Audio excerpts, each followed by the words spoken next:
soul east and west, comfort me, wisdom, yours to seek the worship and endurance and skill. May we hear this great virtues find.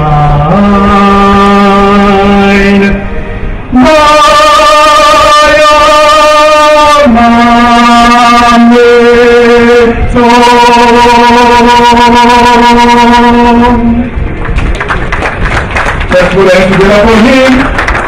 I know a lot of us won't be able to do it the way he did it. Let's get him stepping down now. Thank you very much.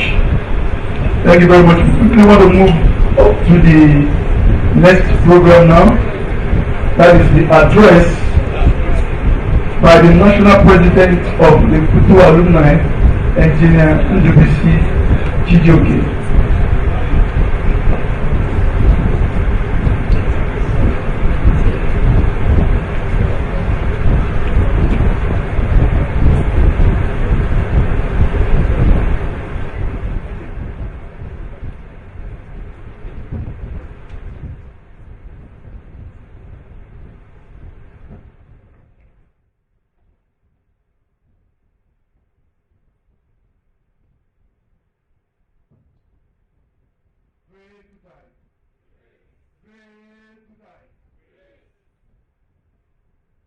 Divine Council of Sam,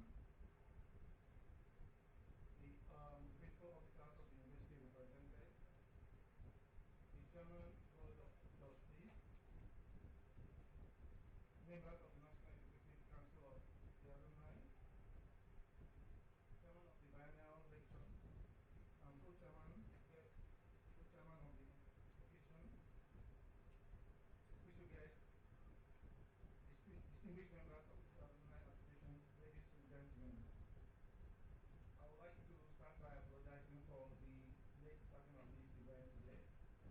I would say issues, operational issues, technical issues, but I'm glad we started this event and we're going to move quickly on it. It is with great pleasure that I welcome you all to this week's biennial lecture of the Alumni Association. Today's lecture is aptly titled Pursuit of Exponential Development and will be delivered by our own outstanding scholar of international relations, Professor Nupisi Ebebe. The discussions on this title will be extended with contributions from other eminent persons whose pedigree and experience will ensure that we leave here today with a clear understanding of how we will pursue development exponentially. To put the title of the lecture in context and perspective, I would like to say that the key word will be exponential. We all agree that we are in a dire need of development in every sphere of our national life. We certainly agree that development deficits are too monumental that a progressive development will not get us out of this quagmire except an exponential development. The deficits in education, healthcare, infrastructure, housing, security, etc. are overwhelming when compared to where other countries are. None of these countries will wait for us. The total effect of these deficits, sadly, is that Nigeria is recently perceived and rated as the world's poverty capital. We certainly need exponential development to employ over 55% of our youth that are currently underemployed or unemployed at all. We need exponential development to accelerate the growth of the economy and the GDP from the paltry 1.9% to a population that is growing at approximately 2.6%. Exponential development will certainly tamper our inflation that has occupied double digits, currently about 11% in the last 2 years. Distinguished ladies and gentlemen, we urgently need exponential development, otherwise, with a national life expectancy of 53 years, the opportunity to experience the development in our time becomes a concern. Our guest speaker is an erudite and extraordinary gifted professor. He has been schooled in a depth of institutions around the world, including our home country. He has met and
deserve something better than that. Let's do something better than that, please.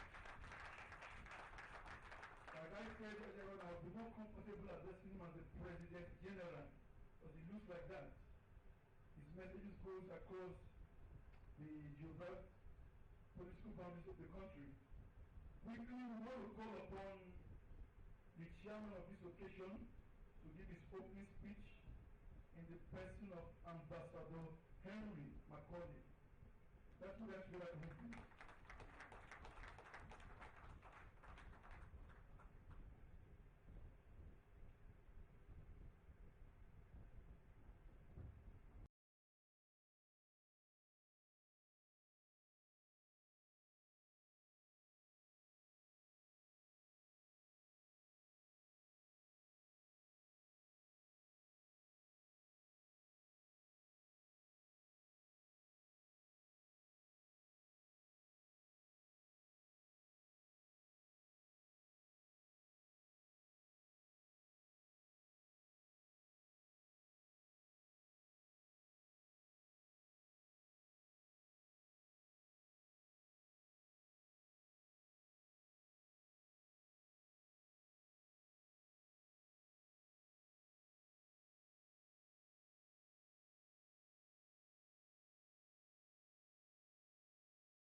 orderly development?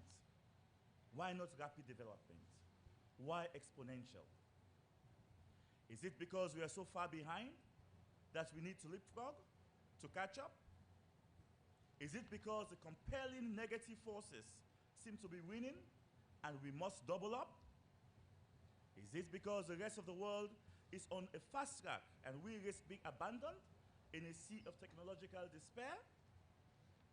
I will leave it to the very capable speaker of the day, who I'm confident will do justice to the topic. As I close, let me express my profound appreciation to Austin and Collins. Firstly, for this confidence reposed in me to steer this ship today. Very often in this part of the world, former public servants are resigned to the attic of forgotten relevance, like old toys in the attic, in spite of their eagerness to participate and contribute. I must say, though, that Nigeria, in my view, has proven to be an exception to a great extent, because one observes former public servants still being in current use. This is a lapse that clearly compounds our problems in Africa as we discard valuable tools for nation building. I therefore thank them for their insights and their trust. I must also thank the Alumni Association for being faithful to the values ingrained in you by your noble institution and sustaining the expectations we all have in you, keeping the flame of your innovativeness, patriotism, passion, and unity burning. It's truly inspiring and worth emulating. Thank you so much.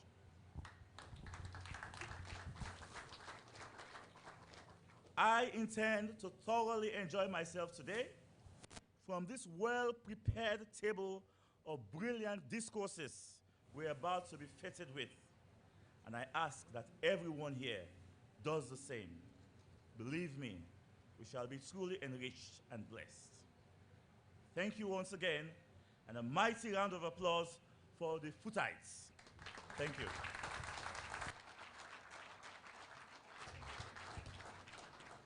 Let's put our hands together once again for him, for that wonderful speech. Still on the pursuit of exponential development, we'll call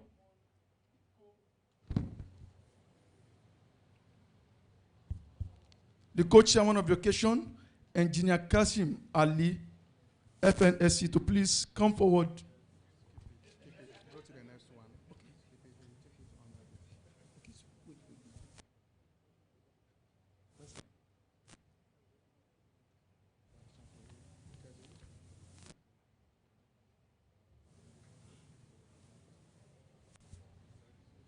Okay, sorry, we'll just have to skip that and move on to the next thing.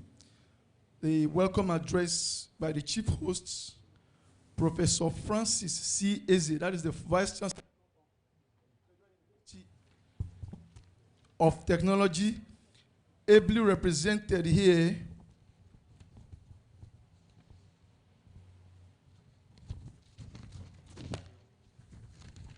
by Professor Orebi Sunday.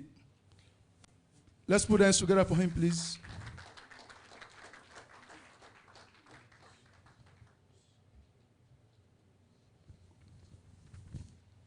Chairman of this occasion, Ambassador Macaulay and wife here present, President, FUTO Alumni Association, Engineer Ndubusi Chizoke, Engineer Kasim Ali, Partner, Impact Engineering Limited, our panel of discussants, and all our invited guests here present, all members of this association, FUTO Alumni, ladies and gentlemen. This is an address by the Vice Chancellor, Federal University of Technology, Owerri, Professor Francis Chukwuemeka Eze, presented on his behalf by the Deputy Vice Chancellor, Administration, Professor Julius Sunday Orebiyi, on the occasion of the FUTO Alumni Biennial Lecture, holding today, October 24, 2019, at the Nigerian Institute of International Affairs. Before I go on, I have to apologize for my VC's unavoidable absence from this important occasion. Since Tuesday, he left our base to Abuja on official trip, along with our bursar and the registrar. You all know this is the period for defense of budget before Senate, as well as the issue of our IPPIS. So he has asked me to apologize for his unavoidable absence in this occasion. It is my honor and delight to address the distinguished alumni at the 2019 Federal University of Technology, Owerri Alumni Biennial Lecture. Let me specially thank the FUTO Alumni President, Engineer Chijoke, and other members of the National Executive of the Alumni for organizing the 6th edition of the Biennial Lecture Series. I wish to acknowledge the presence of distinguished Nigerians who have been invited to this auspicious event. I also recognize the keynote speaker, Professor Ndubuisi Ekekwe, who will lead discussion on the theme, the pursuit of exponential growth. No doubt, Professor Ekekwe is well fitted for this assignment, as his vast academic and professional knowledge will be brought to the fore as he dissects the theme. The topic of this biennial lecture is timely and apt, as various world economic strategies on ways to redouble growth through innovative and productive thinking. In Nigeria, it is evident that the traditional growth strategies are grossly inadequate in addressing the daunting 21st century challenges. There is the need, therefore, to begin conversation to align with current world trends and realities that centered on geometric growth.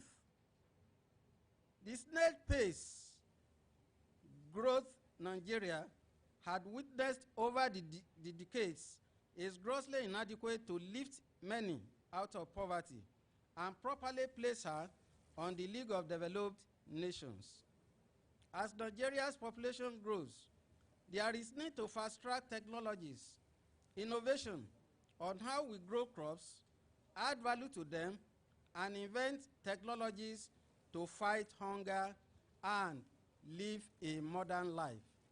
Therefore, conversation and discussion on best ways to think and actualize big growth and development at this gathering is most welcome and apt.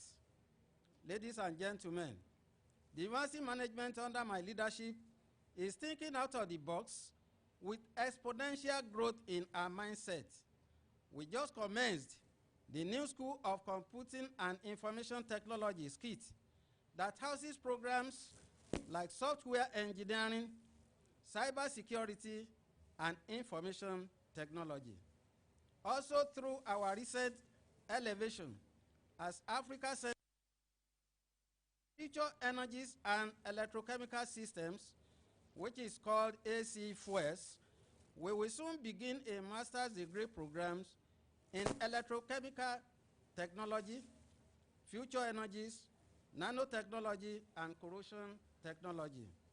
On a practical level, we have commenced proper waste management and recycling at a micro level, but working hard to expand to a large scale in the future.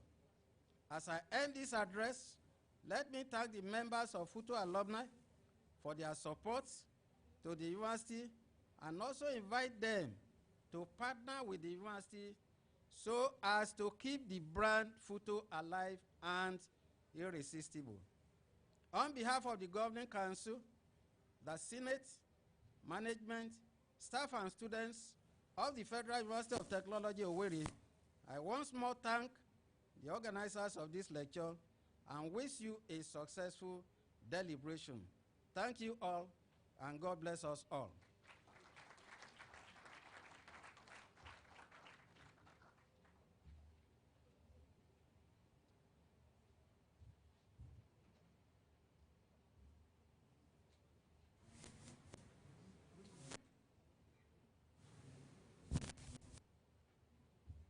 Let's put our hands together once again for him.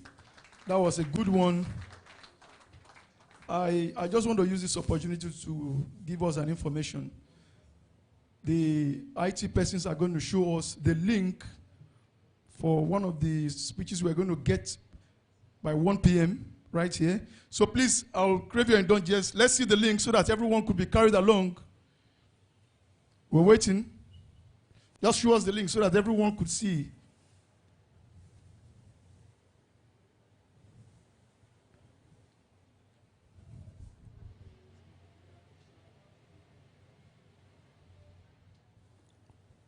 It's a live link event, so it's better you get to know that by once it is 1 o'clock, whatever thing we are doing here, we're going to halt or put an end to it and move to this particular event. So it's advisable we. Yeah, no, it will come. It will come. It will surely come. This one is a fish show. I'm not sure the fish is the link.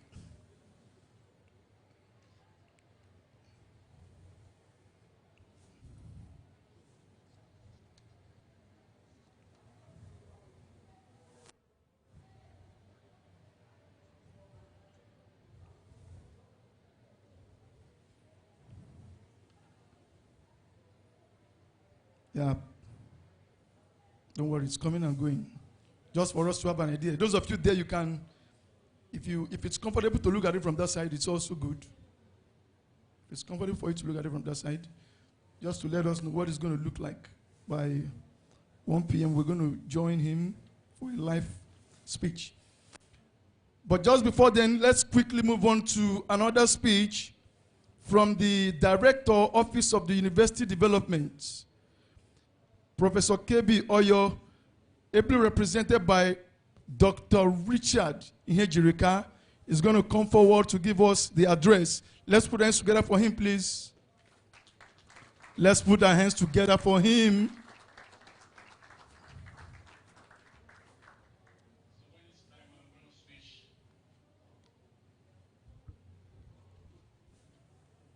The chairman of this occasion, my Vice Chancellor, sir, permit me to stand on the existing protocol. Ladies and gentlemen, I am Dr. Richard Ihejirika, the Deputy Director, Office for University Development, representing Professor KB Oyo, the Director, Office for University Development. I don't have much to say, as a matter of fact. My Vice Chancellor has said it all. And when the VC of FUTO has spoken, who am I to really say a thing again? However, I bring you greetings from Professor Oyo, who incidentally is the mother of FUTO Alumni. She holds you at a very high esteem. She was desirous to be here. But incidentally, because of the exigencies of her office, she couldn't make it. However, she has asked me to really commend you, especially the present executive of FUTO Alumni Association, for all they have been doing. They have identified themselves with FUTO in all aspects, and they have also carried OUD along. This particular lecture, the 6th in the series, the topic is very apt. And we very much believe that those of us who are here present today will be able to benefit immensely from it. Given the fact that we have erudite scholars here present who are going to talk from different angles as far as the topic is concerned. Let me say this. We are not in doubt what the FUTO alumni can do, especially with the present executive.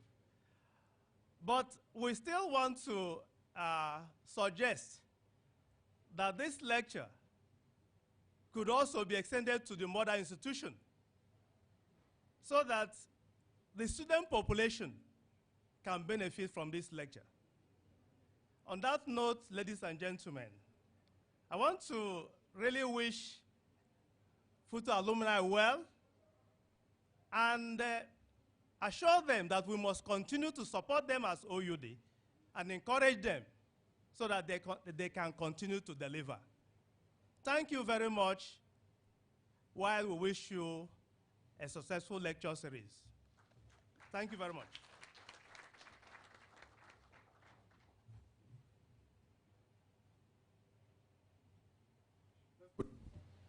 Let's put our hands together for him once again. Please, we really need to correct an impression, please. This event is being streamed live. What it means is everything we are doing here, people are watching it. So we have just also been informed that the keynote address by Kingsley Fregen, PhD, is ready. So we're going to join him now as we follow the event live. Thank you very much.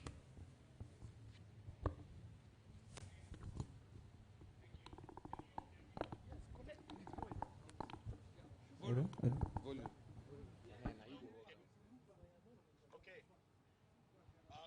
Good day, everyone. Chairman, guests, and distinguished ladies and gentlemen. I am pleased to be giving these brief remarks on attaining exponential development in economies like Nigeria.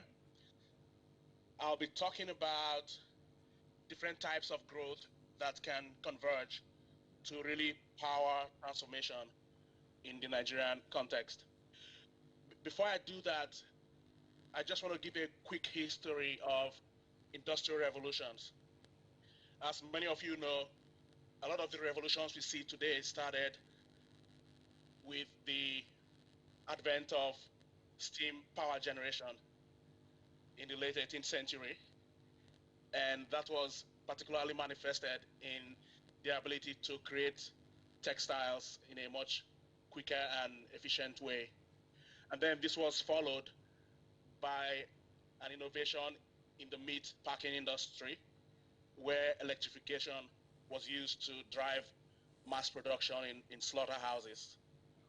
And not too long thereafter, we started seeing electronics and the personal computer really beginning to make an appearance, especially with the so-called programmable logic controllers in the late 60s. And just beyond that, which is where we are today, the so-called fourth industrial revolution is a combination of the internet or cyber and physical systems. And the key thing I'd like to point out here is that as we've gone through different successions of revolutions, the pace of growth has quickened, the pace of development has ramped up. If you take a close look at these dates, you'll see that between the first and second revolution, there's a little bit over 100 years there. And then from the second to the third, you start going down to 60, maybe 70 years. Between the third and the fourth, the timeline is getting even more compressed. Here's an example. IP version 4, or Internet Protocol version 4, offered 32 bits of addressing. What that means is that you're going to have 2 to the power 32, or 4.3 billion unique addresses for internet-connected devices. In 2012, we moved over to IP version 6, which offers 128-bit addressing. What that means is that you can connect 2 to the power 128 or 340 on decillion. And on decillion is 340 followed by 36 zeros. That's how many devices you can connect there. This is what's powering what we think of as the Internet of Things.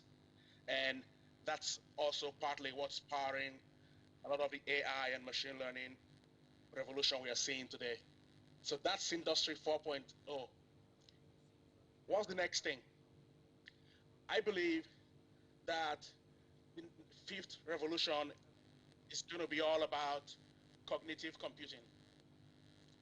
Today, we struggle a lot with answering the question, with all this AI and machine learning innovations happening, what will be the role of humans in the future? Are they going to displace humans? Are we all going to lose our jobs to the machines? I think the answer really is that the next revolution will provide a definite response to that question by coming up with ways to combine cognitive science, which studies the human brain, with computer science, which we all know about. The goal is going to be for humans and automated systems to be able to respond naturally. Today's AI is far from what you really want when you talk of human and automation response. A lot of what we see, whether it's Siri or some of these personal digital assistants, are a lot of pre-programmed, preset data, and pre-scripted ways of behavior. In the future, we're going to be able to speak naturally to our devices, and they will be able to provide reasoned, thoughtful responses to us.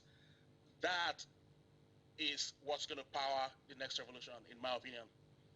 Humans will never be taken out, but humans will find a way to do new things, more value-added things, and that's really what's going to drive exponential development, especially in nations like ours in Nigeria. To conceptualize this whole notion of driving exponential development, I have developed a systematic formalism for thinking about growth in developing economies like Nigeria. I think about this in two axes. On the vertical axis is what I call a development attitude index. And then on the horizontal axis is the competition index. Just a little bit about this notion. The DAI index is all about how productive people and policymakers think about growth. There's some math behind it, but I'm not going to go into the mathematics right now. The key idea I'd like to communicate is that you can think about this with an additive mindset, which says, let's not rock the boat. Let's find a few dimensions of expansion to augment what we're already doing and do them better. Or you can approach it from a multiplicative mindset, which says we need to rapidly amplify and scale up areas of economic or tech competency. And ultimately, you can come at this from a combinatorial mindset, which says that the best thing to do over the long term is to holistically combine expansion and amplification.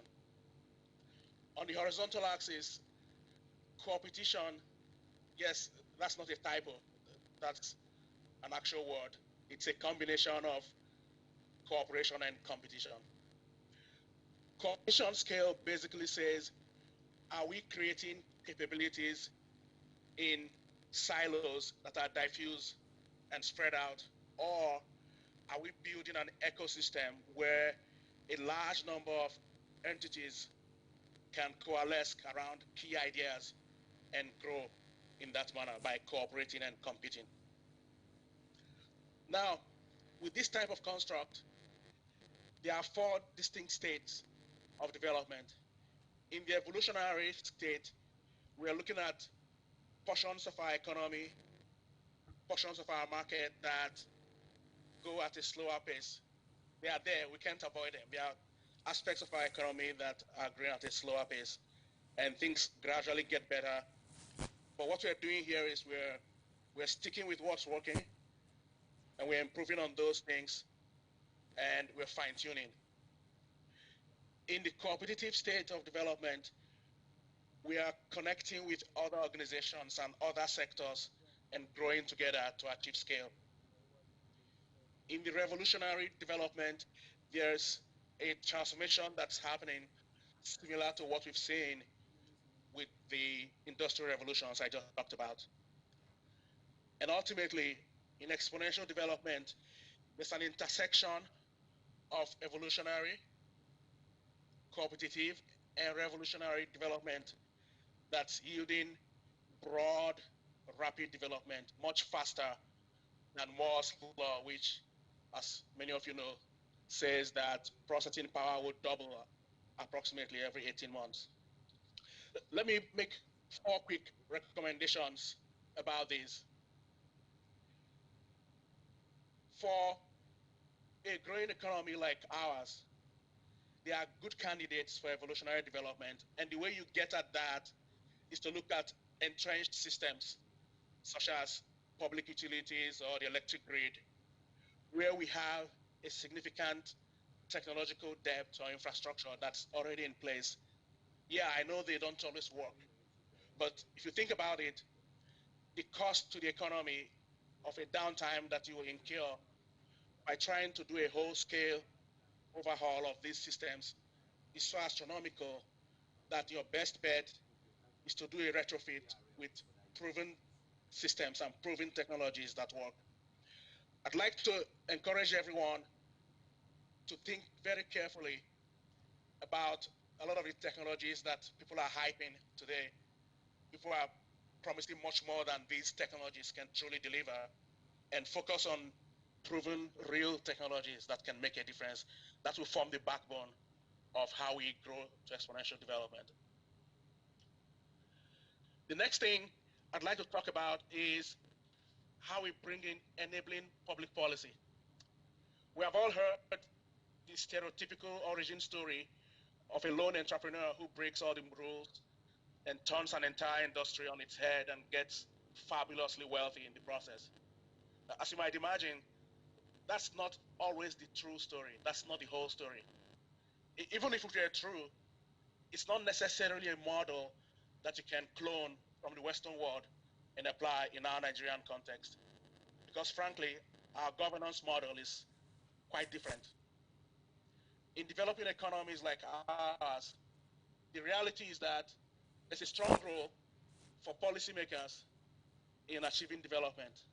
The key is to make this a positive and constructive role. So engaging public policy right out of the gate can lead to growth enabling policies and help us avoid some of the moral hazards that we see today with some of the companies that many of you know about. Policymakers are not the enemy. In fact, governance in many developing economies is such that growth enabling public policy can be used to accelerate development. Here's an example.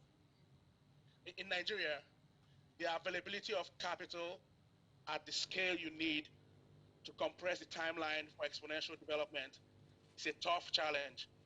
You can't really count on venture capital investment as much as in other parts of the world. This is not a new problem.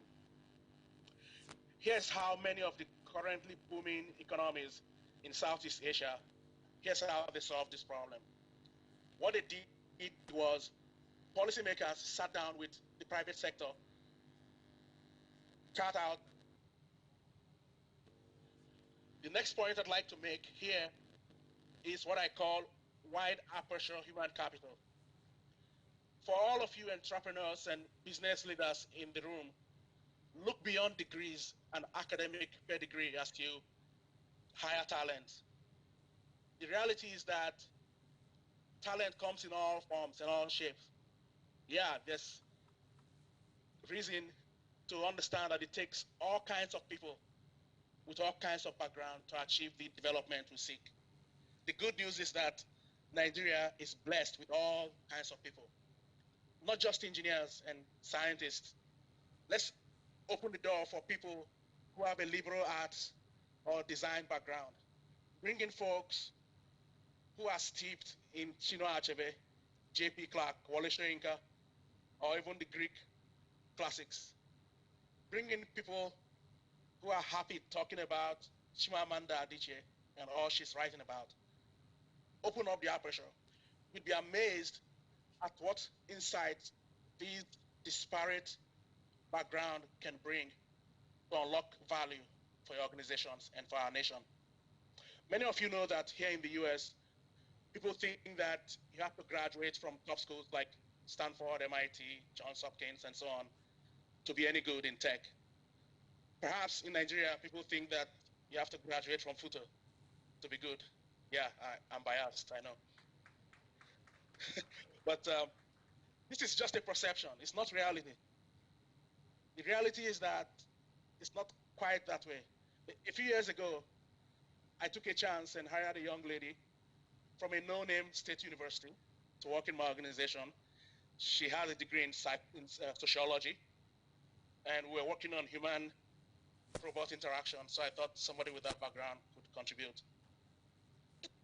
Long story short, over the years, she has provided defining insights that got my team on stock many times when we are tackling high-profile problems. So as engineers and scientists, we are trained to look at problems in a particular way. People from other disciplines, they can think creatively about these problems in ways that we couldn't even begin to dream of. So open up the aperture. This is what I call wide aperture human capital. We have a full spectrum of talent we can harness to attain exponential development. Let's use it. The next point I'd like to make is something that's really important. I'll put a quote up there from Things Fall Apart. Just take a couple of seconds and look at that. As the Israeli historian Yuval Harari observed in his book, Homo Sapiens, individually, humans are not the strongest species on Earth. The only reason we humans are dominant today is our ability to collaborate flexibly, to form large, wide collaborations amongst ourselves. Not because individually we are stronger or better than a lot of the other species out here on Earth. This applies as well for creating tech clusters. It is critical to have critical mass in order to attain exponential development. If you look at the tech clusters we have around the world in many places, I've shown a few of them. It takes a web of localized, high-impact organizations working together, competing, collaborating, pushing one another to get better for this to happen. A recent McKinsey study shows that Africa has over 400 companies with annual revenues that exceed $1 billion US dollars. And some of these companies are in Nigeria. Think about this.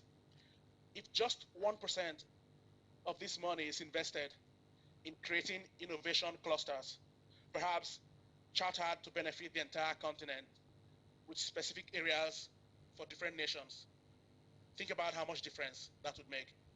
In fact, just 1% of this revenue is bigger than venture capital investment in London, Paris, and Bangalore combined.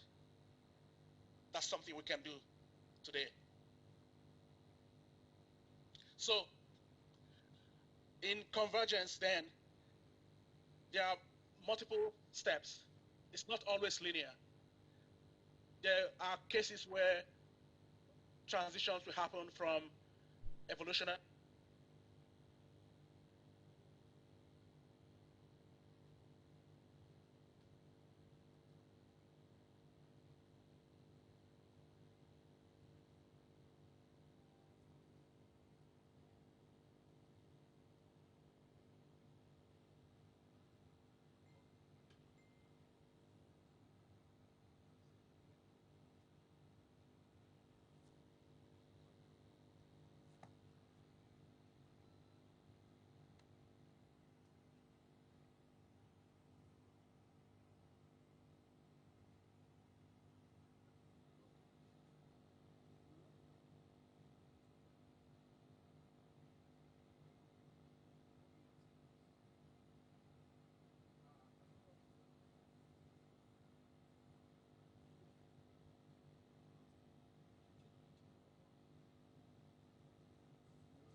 Screen once again.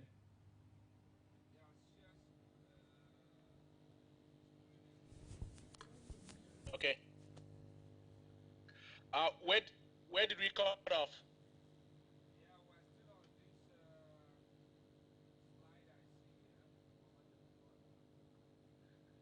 Did we finish this slide? Okay.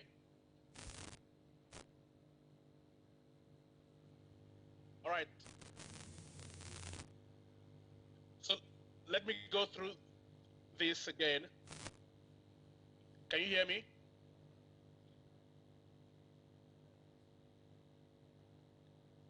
Can you hear me? Okay. Did I get to this point before we got disconnected?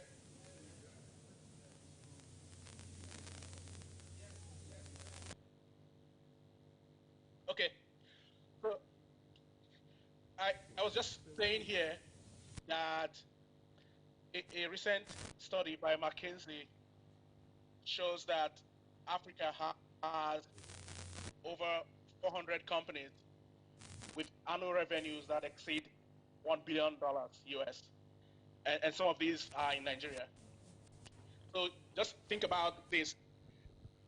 If we invested just 1% of that in creating innovation clusters, we would have venture capital available that's greater than what's available in London, Paris, and Bangalore combined. And that would make a great deal of difference for attaining exponential development. For my last slide, the parting thoughts here are that moving from one stage of development to the other is not always going to be linear. There are different jumps and leaps that happen. What I see happening is there are segments where you start with gradual development, especially in this area. And then as we do retrofit where it makes sense, and we get our public policy right, and we open up to all types of professionals, and we build innovation clusters, we're going to start getting to tipping points that will drive us towards exponential development. So the general takeaway is that to attain exponential development, we should be ready to operate simultaneously in all four of these states and take the step we need to take to ensure that we're able to make the transition over time to where we need to be. So that's my last slide. I'll be glad to take any question from the audience.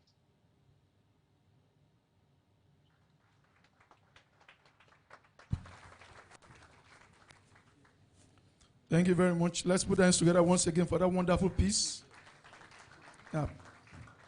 That was great. Just that we had a little bit challenge, but thank God we're moving forward. But I've just gotten the concept of the table. Please, we may not be able to take questions on that now. We would want to move quickly to the main lecture. But before we do that, we just want to have a citation of the guest lecturer by the National Vice President of FUTO Alumni in person of Anyanwu Chinedu. Mr. Anyanwu Chinedu is coming forward to give us that before we move to.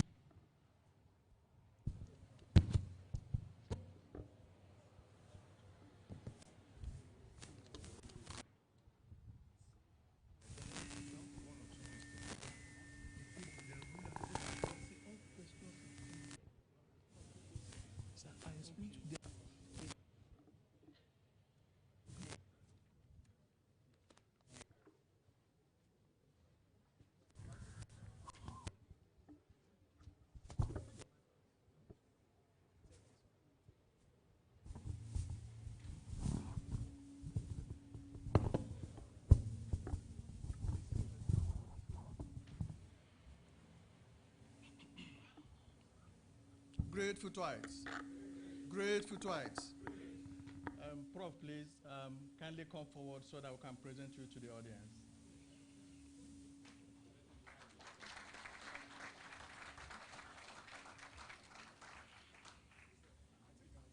Yeah. All protocols duly observed. Citation of Professor Ndubisi Ekekwe. Ndubisi Ekekwe is a professor, inventor, and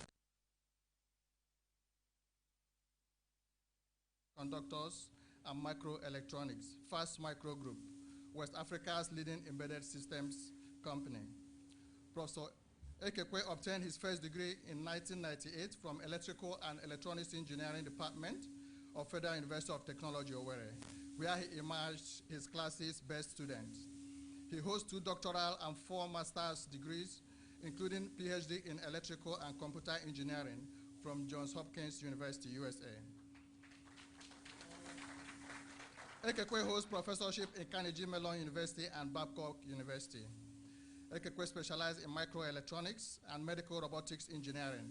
Some of his research work involved manufacturing and integrated circuits with the application of alternative energies, biomedical engineering, medical robotics, and neuromorphic engineering. Ekekwe invented minimal invasive medical robots. In 2017, United States government acquired assignee rights to the technology. He has served in United States National Science Foundation Engineering Research Center and E&D Committee. Ekekwe is a co-chairman of JPL Financial Group, a California-based financial advisory firm which syndicates capital for projects in Africa. While in Analog Devices Corporation, he worked in the team that designed an accelerometer for iPhone, and he created the company's first wafer-level chip scale package for inertial sensors. Ekekwe writes regularly in the Harvard Business Review. He has to his name high-ranking publications and technical papers ranked among leading journals and conferences about technology. Awards and recognition. United States ERC National Science Foundation Fellowship, Johns Hopkins University Fellowship, IGI Global 2010 Book of the Year Award, IBM Global Entrepreneur Award, 2013 World Economic Forum Young Global Leader, Sam Stark Fellowship, 2010 Who is Who in America, 2009 Strathmore's Who is Who Worldwide, 2018 NYCN Award for Outstanding Leadership. Professor Ekekwe is a third fellow and the founder of startups like Zenvus, Precision Arctech, and Medsera Health Tech. Ladies and gentlemen, join me as we welcome Professor Ndubisi Ekekwe to the podium.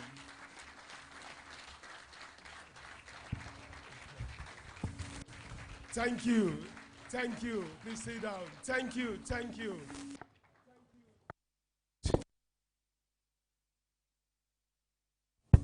Thank you, ladies and gentlemen.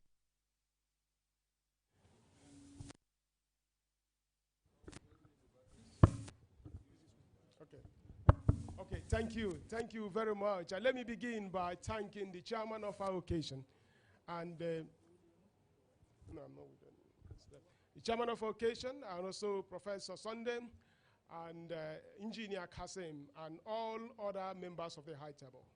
I also want to thank the university leadership, Professor Francis Eze, represented here, and all the leaders of our university, Federal University of Technology, Owerri.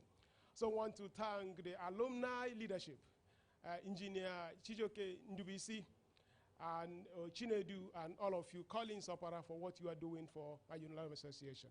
Also the council, the leaders of our alumni, the really big people behind what Alumni Association is doing. People like Felix McQuintos and Sir Ndukwe Ajala, Dr. Andrew Jawareze, and JKJ, all of you, we sincerely thank you so much for what you are doing for this association. And to my classmates here, I want to say, bam. Res Mafiana, Ozeis, and all of you, we really appreciate that you have come here today for us to continue this tradition of excellence that we have in this university. And to all great FUTOites, tenacity, focus, excellence, technology, service, we are the best. We are FUTOites. And all the undergraduate students and postgraduate students who are currently enrolled in our university, we thank you so much that you have chosen FUTO for your university needs. Ladies and gentlemen, it's quite an honor and privilege for me to have this opportunity today to speak before you and in this capacity. It's quite a great moment for me. I will be having a conversation today titled The Pursuit of Exponential Development. We'll be looking at constructs, models, processes, systems, capabilities, and frameworks and cases which are necessary to drive the efficiency in the utilization of the factors of production. As we do that, our hope and expectation is that Nigeria will see a ramping of growth. And when that growth comes, great things will happen in our nation. And to begin that, I want to take you back to FUTO. That's my first slide. You know, I had a very great education in Federal University of Technology, where I grew up in a village in Abia State in Ovim. And one afternoon, my grandmother told me, it's time to go to the city. You know, I had tried to negotiate with them that they should just allow me to live in the village. I really like village because in my village in Ovim, life was really cool. Why do you have to leave village? Say, you have to go to university. So I came to FUTO. The Math 101 came, the Bio 101 came, Chem 101 came. I could not really see any significant difference from what was happening in the secondary school. Because if you have taken the last year of secondary school education, there is that propensity that your first year university program was actually very, very close to what they have done in the secondary school. So if you take further mathematics, the secondary school last year further mathematics is the first semester course for physics and mathematics in the university. So I didn't see any major change. I said, is that what they do in the university? They would really allow me to stay in the village. But things started changing. Things started changing. A professor came into class one day and said, we'll be here to teach you logic and philosophy. And I recall vividly that they have introduced us to natural philosophy in secondary school. And we were trying to introduce us to biological and the physical science in SS1. They mentioned something on natural philosophy, and now someone has come to actually make it a course. I say, awesome. Let's go through this process. So he asked us a question that day. What is the material component of universe? What is this world made up of? I tell you something. If you are looking for the embassy of God here on earth, don't look further. We have them in FUTO. We have the CASA, we have the NIFES, we have the Catholic student, we have cherubim and seraphim, we have the Alumba. Everything, we have them there. And you know what happened? They raise their hands up and say the world is made up of the Holy Spirit. You know, fascinatingly, the professor did not agree. He said that Tao say that the world is made up of water. He said that Heraclitus say that the world is made up of fire. For them, it means that everything on earth could actually be put in a liquid form for Taos. And for Heraclitus, everything could be burnt. But I like what he said about Pythagoras, the guy that gave us the Pythagoras theorem, that in a right angle triangle, that if you take the individual squares of the opposite and adjacent, you sum them together, get the square hypotenuse. Pythagoras said that the world is made up of numbers. And if the world is made up of numbers, it means that the business of humanity is nothing but the business of numbers. It means that the mechanics of market, the constructs of market, understanding the economic systems of nation, we can also use numbers to represent them. And I'll show you a plot. In that plot, you see the GDPs of nations over the last 2,000 years. You see that in that plot, you see that America is there. In United Kingdom is there, China, India, and all countries of earth are there.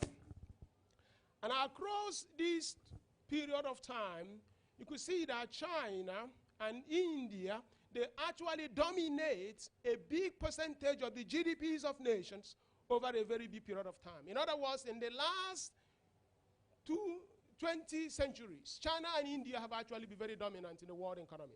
It was in 1896 that America became the largest GDP on earth when the United States of America took over from the United Kingdom. So what is happening here is that people have used the constructs of numbers to examine the growth of nations by capturing indicators of the GDPs of countries. And now breaking that further, I show you these plots. Just using the GDP of the United States and the GDP of China. Essentially, these are the two most dominant economies today. So we can use them to extrapolate how the nations of the earth are actually competing. If you go that more than 500 years ago, you can see that the GDP was flat. In other words, generations of people that lived apart did not experience any major change in their living standards. Because it means that if the GDP is flat, even when population was increasing, it means that generations of people are actually getting poorer because the per capita income was actually decelerating, correct? Because more people are sharing more valuable economic opportunity that is actually in that economy. And it was the same time that Reverend Martus, if you have studied in agriculture in secondary school, postulated that food production was going in arithmetic progression, while human growth population was actually in geometric progression. So he felt there was a very great paralysis in the economic system in the world because man was not growing and expanding the economic system as fast as the population that we were in. But if you go back about 500 years, something started changing. Right here, the GDP started becoming exponential. Right here, the GDP started moving exponential. All through here, it was flat. There were empires and kingdoms. There were the Obis, there were the Obas, there was the Emis, all of them here, but man was significantly poor. It wasn't just because that man was not intelligent. It wasn't because that man was not thinking. What was happening there, the mechanics of market was not working around this side. Some of the most fundamental concepts of physics and chemistry and mathematics, they created them around here, but you see the GDP was flat. Now, something really happened.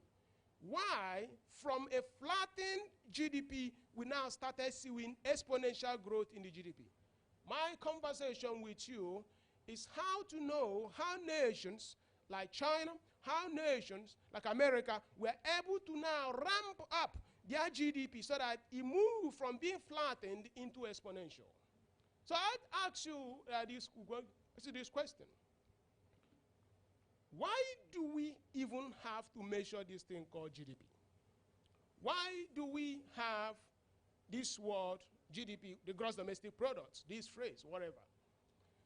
It's because markets are not perfect.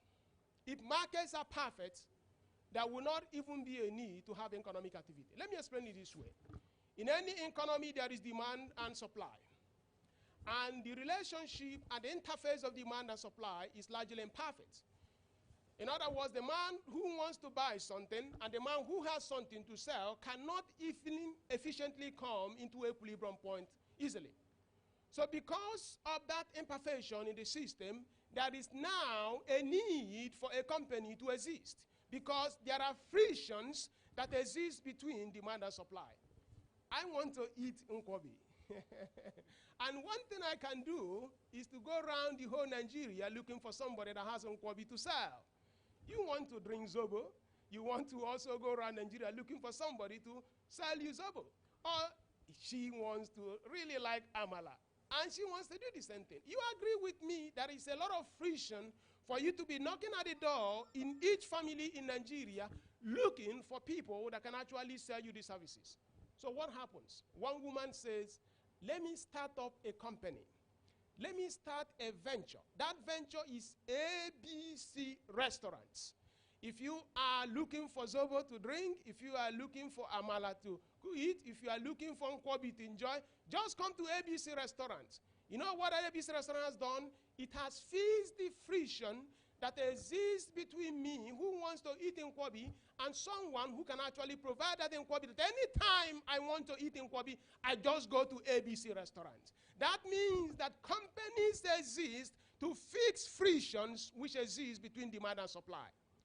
And if companies exist to fix friction between demand and supply, the most important element now is how is that company efficiently doing that demolition of friction? Efficiency, utilization, capabilities, constructs, models, processes, systems, cases, and frameworks upon which these companies, through aggregate economic activity, efficiently do this thing will determine how vital and how productive an economic system. Because GDP is nothing but the total monetary value of all finished goods and services. And because companies exist to fix market friction, the way you solve those frictions is what we basically capture in the GDPs of nations. So let me go through this. What are the elements that companies need in order to fix frictions? What are the elements that are captured for companies to efficiently have the capacity for them to fix this market friction? The first thing is knowledge. The second one is entrepreneurial capitalism. The third one is capital. The fourth one is the velocity of land. And the last one, I'll call it labor. These are what we remotely call the factors of production, because these are the elements that are used in the productive system across economies in order for us to fix the frictions, because that's what companies technically exist to do in any market system. Knowledge. You know, the Bible says that when Moses appeared before the Israelites, they marveled because he has studied under the pharaohs. The best university system, if there was anything like a university, was in Egypt, because Pharaoh has the best astrologers. Pharaoh has the best thinkers. Pharaoh had the best dreamers. And that means that Moses was trained at the best possible place that he could have actually had the best education during his time. And he commanded a lot of respect before his brethren.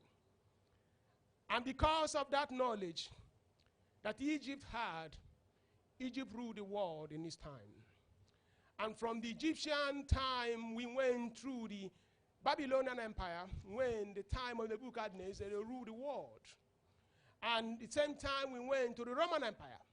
That is something that is consistent in all these constructs and all these nations. There were people ahead of their peers in the accumulation, acquisition of knowledge, and the utilization of knowledge. In other words, for you to have the efficiency and capability to build companies and ventures that can actually fix those market friction, you need to have the capacity that you can create the best possible knowledge in that particular environment. If you go to Greece, Athens today, you see the road to Thessaloniki. And if you fly into the Kos Island, you see all the shipping lines they have built. At the time that Greeks dominated the world of knowledge creation, when they had the best thinkers, the best philosophers, they were also building the best shipping lines in the world. From there, you can see the Isles of Patmos right then downside of Rome. They rule the world in knowledge. They rule the world in commerce. It has always been like that the best of America today is not because they make the best bombs. The best of America because they have the best university system, and that gives America the capability that it can renew itself, it can refresh itself, that no matter what the world throws at America, America can reinvent in order to find efficiency, how it can continue to solve the frictions that exist in the American economic system. For Nigeria to rise into an exponential development, we must be a nation that can create knowledge. And as we create that knowledge, the next thing here is entrepreneurial capitalism. Entrepreneurial capitalism is now who are going to be the messengers that can help us move ahead of carrying this knowledge. There's a man called Andrew Carnegie. In the Carnegie family, he's a steel baron. When he went to pioneer the steel industry in America, even the government didn't know what he was doing. He wrote the ordinances for steel. And you look at a man called Rockefeller, he did the same thing in the energy sector. Look at J.P. Morgan for financial, B.A.Y. Mellon, and even here, Ndukwe Ajala for healthcare summit. So what I'm saying, we need a world, people who are going to be pioneers in what they do. Pioneers are people that say, I am taking this entrepreneurial capitalism, I am going to use my knowledge base to fix the frictions which are evident in the marketplace. It doesn't have to begin with government. All you need, people that can pioneer things. And as you do that, of course, you need people that follow you. These are the level. I studied economics in secondary school in SS1 because I did further mathematics. And you know, if you do further mathematics, they will not allow you to do economics. So what I did was to read economics over one semester in secondary school and took GCE. So in SS1, I already gotten a distinction in economics. One of the textbooks I read was written by a man called A.O. Lawal. If I remember very well, in chapter 3, he wrote about the location and localization of industries. Now, one of the reasons why you have to look where the labor is, correct? And he said location and localization of industries. In other words, for us to build the elements for the efficiency in the market system, we have to find where the labor is. And I'm not just talking about the Sidon-run labor. I'm actually talking about knowledge worker labor. Nigeria has about 60 million, largely 60 million working people in the working population. So we need to have them designed, we need to have them energized, we need to have them prepared, because we need them in order for us to efficiently feed those market frictions. Because our ability to feed the market friction is actually what is going to give us the opportunity for us to rise and get that exponential development that we need. Of course, there is something I call the velocity of land. Go to your village. Look at the house you have in the village. Most of those things are dead assets. You know, a man has died, unfortunately, and left behind a wife and children. But the man also left behind 300 hectares of land. And yet, the family is still very poor because the land technically has no value. Because Nigeria has not weaponized by bringing liquidity in that piece of land. Imagine if it's possible that that woman can say, in that remote village in Zamfara State, I have 300 hectares of land. I want to sell just 50 hectares. And with these 50 hectares, I can essentially train these children and also provide medical services as needed. What am I saying? We have an element for factors of production which is not even working, because our land does not have the liquidity and ease of transferability that makes it possible that people can actually use them to feed their frictions. And as you do that, we talk about capital. The one for capital, I take you back to this curve. If you see here, there is something that happened in the world why even America started seeing the ramping of its GDP. The first patent in the world was issued in 1796 to Samuel Hopkins. Samuel Hopkins was issued the first world patent. In other words, the world of intellectual property started ramping up here. And there is a clear correlation that in any economy, when there is rule of law, when there is respect for intellectual property, when man has that animalistic capitalist greed, that if I can innovate first before you, and I have the exclusivity to commercialize that and be protected from market forces and legal system, I will be more interested in doing more, because I'm going to make more money and I also go and invest more. But if you have a world where nothing happens, nothing goes, anything goes, they will steal your idea, people will not release capital. And that's what happened. People here invented everything, but it was an inventive society. They're all professors, they're all thinkers, but they were never innovators. Innovators are people that have products and services, because innovation is equals to invention plus commercialization. If you have not commercialized it, you have not innovated, because you are just thinking ideas, and ideas does not change the world. The ideas can only change the world when the ideas are working, when the ideas have been transferred into products and services, into policies that can actually impact people's lives. So when they created all those inventions and put them in shelves in universities, the world did not see any product to buy. But now, when they now brought in the patent system, the man that have money will now say, hey man, I saw here that you've come up with something really nice. I'm going to give you money. But the government is giving us 21 years exclusivity for us to commercialize this. I guess within 25 years, I'm going to make a lot of money. So give this money. But before, they were not giving that money because they felt that, why will I give you money to commercialize the idea so that another person will rip it off? And that's easy. So most nations are still here. Unfortunately, Nigeria is still at this point. So now we have known these elements. The question, how do we improve them? How do we improve that capital? How do we improve that entrepreneurial capitalism? How do we improve the knowledge? How do we get the velocity of land? And also, how do we get labor? I think Nigeria needs to fix our tax code. If you fix our tax code, great things will happen even for capital. Great things will happen for knowledge. I'll give an example. You know, there is what they call the trade war in America between China and United States today. Apple has seen a very big risk in its business. Apple, the one that makes iPhone. So Apple says, I am going to bring some of the factories, some of the factory jobs I have in China back to the United States. But it's immediately realized that it doesn't even have the young people that can actually help it essentially run those factories. So Apple says, I don't even know how to get these young people because the American educational curriculum system have not been producing people like these guys. So what will Apple do? Apple say, let me give money to schools. They call them community colleges.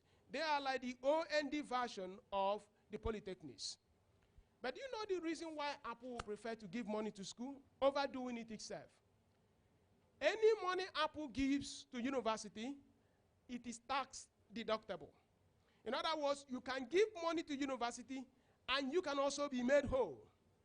And that is the reason why most rich people in America and Western Europe are fond of giving money to schools because there is a very clever tax system that actually stimulates people to give money to school because the more money you give, you can actually be offsetting your tax obligation in other places.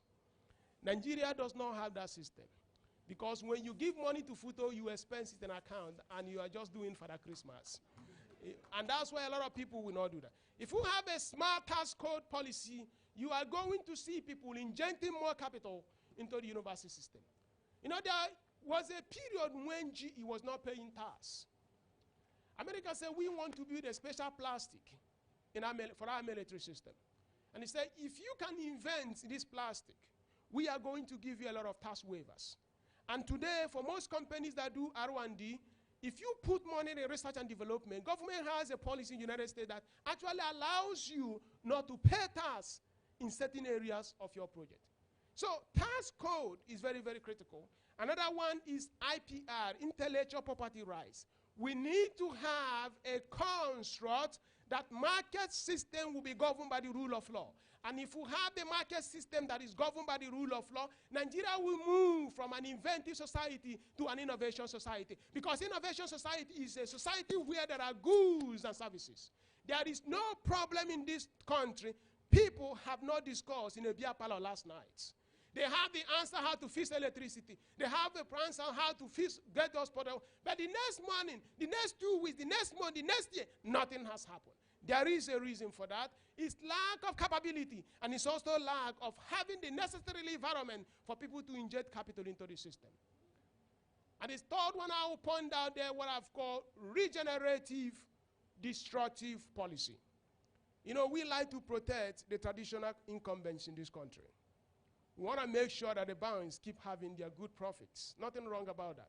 But the problem is that when you are protecting the banks, you are now harming innovation in the system because you do not allow creative destruction to happen. And remember, if the purpose of company is to fix the market friction between demand and supply, protecting all traditional industry, you are actually harming the ability to go through a positive continuum of continuously fixing the frictions that exist between demand and supply. So we have not figured out how to do that. And I give you a very simple case. When America saw that internet was coming up, they had to make a decision. Do we want to build a commerce on the internet? Or do we just allow the old traditional retail stores to continue to dominate retail? So US said, okay, we are going to have a law that if you sell things online, you are not going to be required to collect sales tax on anything you sell online. That is a very great decision. And that is a very, very transformational and catalytic decision because you know what it means? It artificially lowers the price of anything you buy online by the tax that you are required to pay on it. Because the company that is selling is not required to collect the tax from you, even though you are asked to file the tax yourself. Who does that? No one does that. So you go to a physical store. Something costs $100. And you go online, the same thing costs $100. But if you buy from the physical store, you pay less than 10% of tax. Means you have to pay $110. But if you buy online, you know what, we pay only $100. Then the business started shifting from physical stores to online stores. And just like that, they were able to build a new company And that new company is called like Amazon. Amazon recently was up to $1 trillion in market capitalization. That is what I call regenerative, disruptive policy. Ability for people to know that something good can happen if a dry policy that can actually energize a new industrial system to emerge in an economy. Today in Nigeria, how can the Central Bank of Nigeria allow the fintechs to have an opportunity to compete with the banks without necessarily having policies that can actually make it difficult for the fintechs to compete? Unless we do that, the continuum efficiency, improving efficiency in fixing the market frictions will not happen. And then we need to deal with our national demon, which is corruption. That's the demon. I don't know why we have not been able to cast it out in the churches and the mosque. And the thing is extremely, very, very stubborn. But if we can cast out the national demon, the corruption, we can now have a better environment for us to feed those market friction. There are two things really we can do. One is procurement system. You know, when you look at companies at FPT, which founded by my classmate, Res Mafiana here, if you say, hey, Res, come over and say, hey, I want you to archive every contract from in all parts of this national government. And before any contract is awarded, a small artificial or a small query is done to compare the price of this new contract with what government paid the last time. If there is a very huge deviation from normal, we can now say, don't pay. Because, you know, most contracts are paid by the Central Bank of Nigeria at the federal level. In other words, that if you require that every contract that is actually signed off in this country before Central Bank of Nigeria pays, that contract is put into a database which is scanned for the price and the product and specification. You say, oh, this man wants to buy a car, 7 million naira. But now, it triggers an alarm. Oh, another person bought the same car for 3 million in the same city. Now, instead of EFCC waiting for the 7 million deal to go through and now go and arrest the man the next day, EFCC will say, oh, let me call the man. Say, sir, DG, you see, this car you want to buy 7 million, somebody actually bought it 3 million. Do we call the man to come and supply you at 3 million? We still keep your 7 million in your budget. So, but Nigeria has not simply done one of the simplest things it can do to build a database of pricing systems so that before all these payments are made, somebody can actually have opportunity to examine when things are just out of hand. Because we prefer prosecution over prevention. So if we have technology that can be deployed into these constructs, we are going to have the capacity to do great things in the economic system. Now, of course, I also mentioned that I believe vividly that the way we distribute fuel in this country is not really very optimal. You know, today what we really do is very simple. Somebody goes to the fuel depot, you put a GPS tracker in the truck, and the guy drives the truck from Lagos to Kanu, you think, without knowing that the fuel has been diverted to Togo. So, yeah, the truck will still get to Bauchi, but unfortunately, the liquid content of the truck has gone to Togo. And that's when the newspapers are saying and the radio people are saying, hey, Bauchi has received 10 trucks of fuel this morning. Bauchi has not received any fuel. Bauchi has just received empty trucks that was supposed to contain fuel. So why can't Nigeria just put a sensor in the truck that can track both the movement of the truck and the liquid contents of the truck? These things are not rocket science. These things are evidently available. But yet, we have not used them to improve our ability to fix the frictions in the downstream sector of the Nigeria petroleum sector. So, ladies and gentlemen, as we have proved these elements, what are going to be the industries we have to focus? I think the first one is agriculture. You know, I'm a farm boy. I grew up in the village. I really like farming, people. If you fix agriculture, you are going to fix this country. 65% of our working population are employed in farming. If you double farm yield in Nigeria, poverty will drop by 37%. And we also estimate that 67% of school attainment will ramp up. Because, take it for instance, Yobe State has 7.2% literacy rate. Imo State has 96.43 literacy rate. You can see the deviation between Yobe and Imo State. Now, our national per capita income in 1960 was $92. By 1966, it's $124. But the highest Nigeria has ever achieved was in 2014, which was $3,221. Now, the global benchmark is $17,300, while Luxembourg $104,000. So the point is this: the highest impact you can actually effect in this country to improve the well-being of our citizens will be how you can energize an agricultural system to make it more modern in order for people to actually drive efficiency in the way they do the agricultural process. If you fix agriculture, many things will be fixed in this country. And of course, you also have to fix healthcare. Healthcare is very, very critical because you need to have a very healthy economy. If you have to have a healthy people before you can have a healthy economy.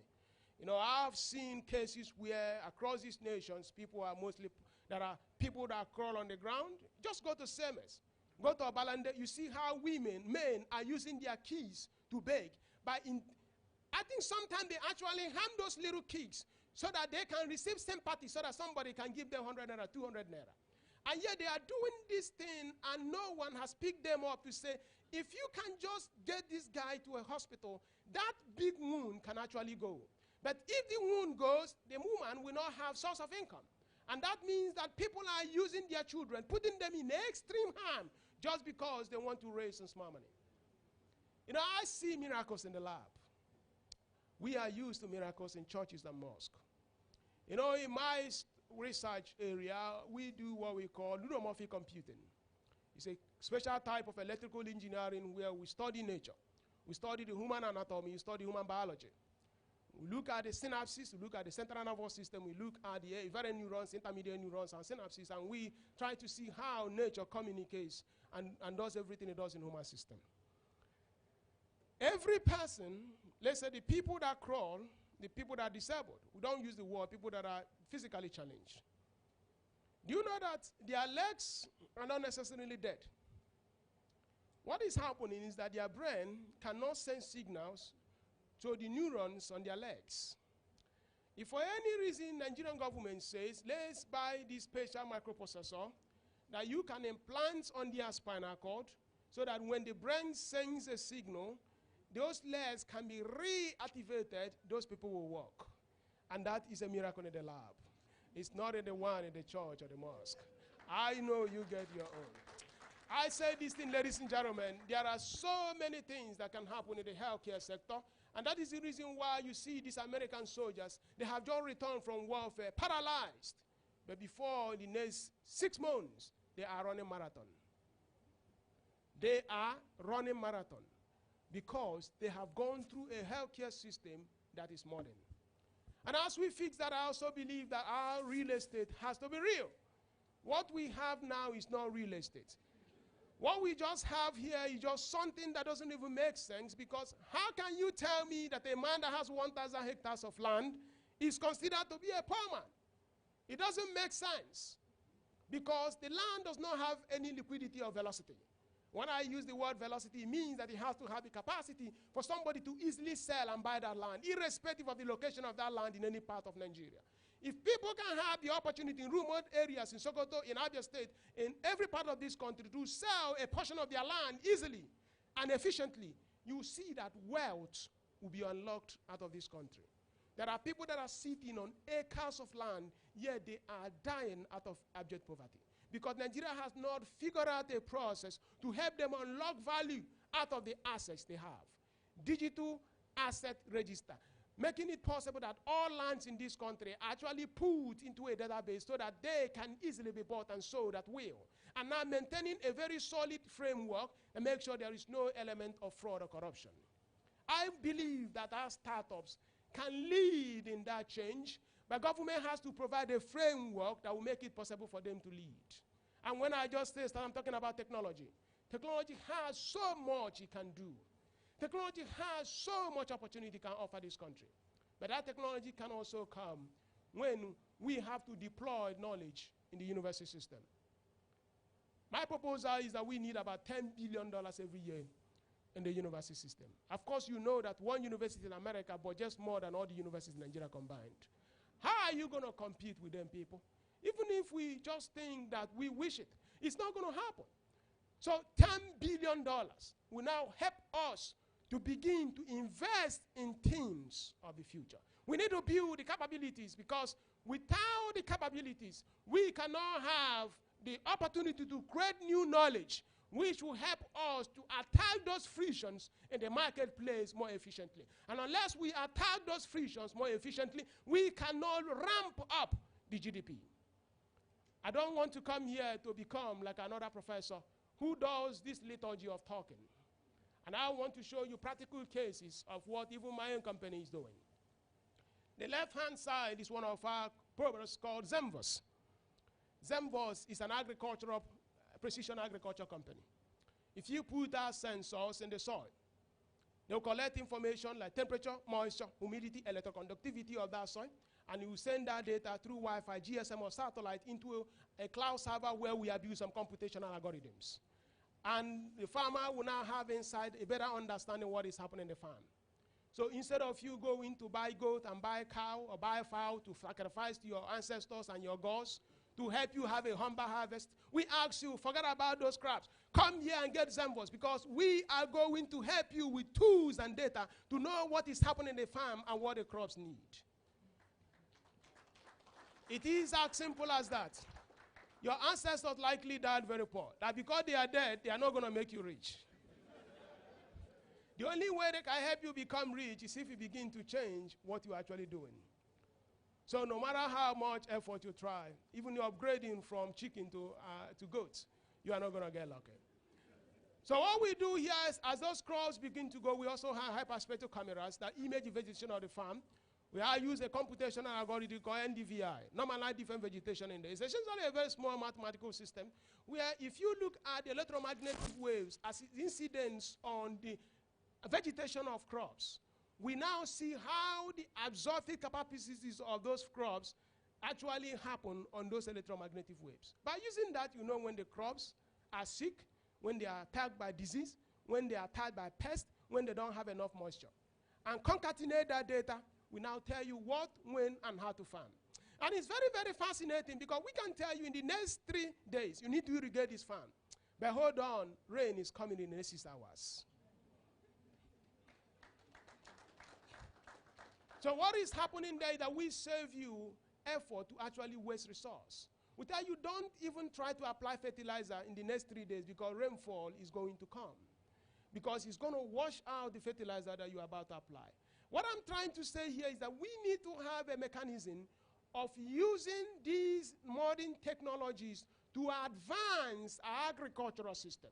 The right one is one called Mexera. It's essentially a healthcare product that it makes it possible that we can aggregate electronic medical record system of people. You know, what happens in most hospitals in Nigeria, the doctor begins to take care of people without knowing their medical record. But we are hoping in our work is to see in future that if you just finish from a mosque or finish from a church or finish from a market and you feel like you are having a little headache, we ask you to just put a sample, either your little blood or your saliva, on a reader, and when you print it, our system will run some algorithms using your medical record that we have already integrated there through your dashboard and say, man, it seems that you have malaria. And that one there actually dictated tuberculosis for Nvidia. That's a prototype. And what is happening there, that once it dictates the malaria, it says, okay, we see that your pharmacy is ABC Pharmacy living very close to you. We have ordered, is it fancy that to your own risk? I don't know what the hell to treat malaria. Now you go there and pick that drug because we have dictated that you have malaria, and then you go to the pharmacy and pick the medication. What I'm trying to say here, it is not replacing medicine. It's not replacing doctor. We are trying to figure out how do you reduce the marginal cost. Marginal cost is the cost of serving an additional customer. There is no way the number of doctors in this country can serve all the citizens of this country. That means that technology needs to help these doctors to become more efficient in things they do. And that means that one doctor now, instead of serving one person at a time, can serve one person, can serve more than 1,000 people at a time. That's how you begin to improve the well-being of the citizens. If our confidence interval is not up to 98%, we just ask you to press a button. You can now speak with a live doctor. It's the promise of the future. It's the capabilities that technology can create exponential impacts. And the well-being of the citizen will become unbounded and unconstrained. And Eldorado will come in the lives of people. And as we do that, I want us to now change Adam Smith economies with Umunama economies. Umunama economies. You know, we have these Adam Smith economies about the dominant companies, comparative advantages, competitive advantages of nations. But I really like Umunama economies. Umunama economy means shared prosperity. It means abolition of inequality. It means as I'm doing well, my brother is doing well, my sister is doing well. It means that when you go to the village, every person is sweeping from his own side of the village, and every person comes to the market square, come to the village square, because everyone has a broom to sweep. I don't want to see one man as a forest. I don't want to see a dominant player. I want to have the capacity that everyone is actually sharing the good of Nigeria. It's a very critical thing that we have in this country through the Igbo apprentice system, which has made it possible that a man goes into a village, brings in 4 or 5 boys to his office, and now begins to groom them, that one day he begins to divide his market share among them. But therefore creating his own natural competitors, because he has a passion that it doesn't make sense that he will go to the village and he is the only one who has risen. Because he wants to make sure that he goes back to the village, those young people can also have opportunity to have their own lives. The sun is already thick in the day. The sun will very soon set. In Zamfara today, a young girl, I just finished playing in the schoolyard. And in Yobe, a little boy just had a very good time playing football. You know, where the girl knows that after school she has to go to stay with grandmother in the farm. And in Ibadan, the boy says, I'm going this afternoon to the market because my mom said I should come and carry something. The old man has just finished an evening time. It's time to get ready going back to the village because the farm day has come to pass in Jos. From the east to the west, from the north to the south, boys and girls, men and women, they are in this moment of expectancy that Nigeria will have this exponential development.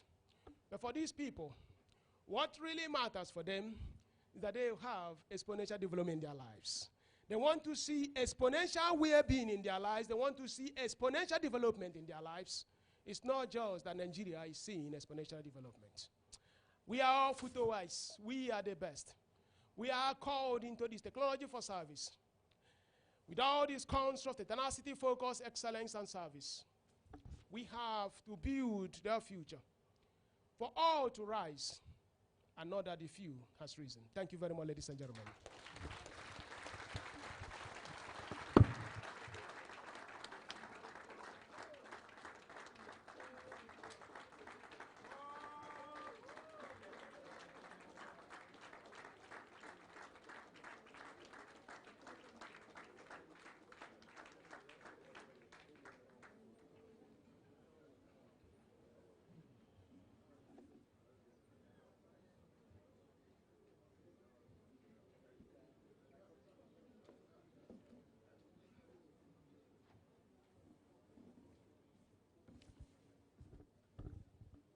I think that round of applause was not enough for this caliber of lecture. One more round of applause. Thank you so much, Prof. That was an excellent presentation by Professor Ndubisi Ekekwe. Okay, at this juncture, we want to recognize the presence of Mrs. Linda Mado, the Associate Director of Corporate Development, next to you.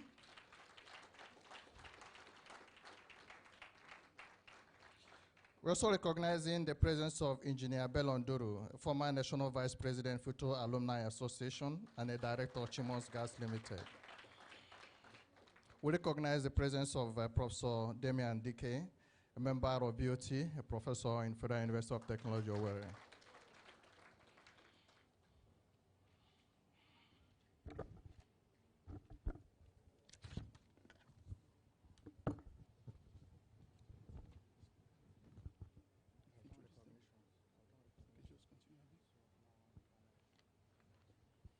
Thank you very much. Sorry, I had to quickly give a small attention. Professor Ndubisi Kekwe, please. I was not here. Let's put a round of applause for him once again, please. If that was done in my absence, I really missed it. The man has been able to do what I think I've not seen. I hear of professors, we hear of professors, but when a professor professes, you feel that feelings of prophecy. And I'm sure we are feeling it here, true or false. We prefer prosecution over prevention. That is one striking thing he said here, that if you drive in Lagos or you move in Lagos, you see last mile officials actually do such things. How many of you have experienced a situation whereby maybe you are driving somehow in Lagos, you want to make a wrong turn, a last mile official watches you, he hides. Hello? He actually allows, the very moment you now enter the road, they come out and hold on to you. That is, we prefer prosecution over prevention. If you go to some places in the world, you see where if you want to actually break the law, a policeman stops and says, hey, excuse me, don't go. Because they don't want prosecution. They rather prevent it. Another interesting thing, I'm sorry, I'm just trying to say something. If we fix agriculture, poverty will drop by 37%. That was explosive. 37%. Well, gentlemen and ladies, I'm sorry, we have to move on. I may not be able to talk much about that. Now we're going to invite the discussants to come do one or two things. Let me quickly introduce those. The first one of them is already seated here. I think I just have to recognize him, Engineer Kashim Ali. Let's put hands together for him, please. He's already seated here. No.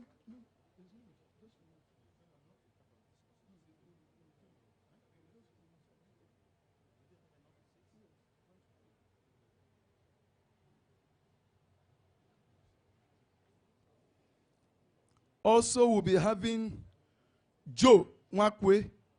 Joe Mwakwe, please, let's put hands together for him, please. Let's put hands together for him.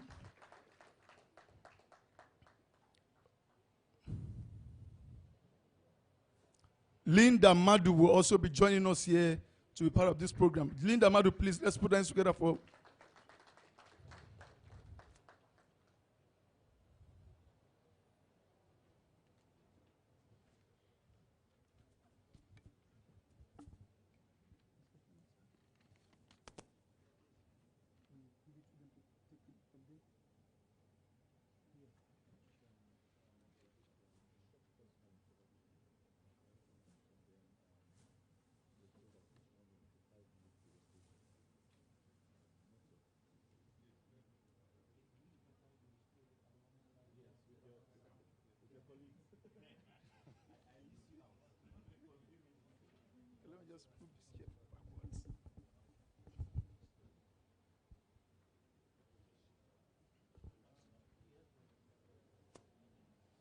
Yeah, thank you very much. We're trying to reshuffle so that we can actually see.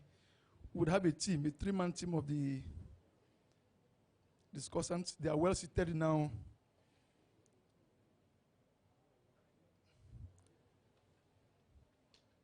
Each of them will address this house for like say 3-5 minutes.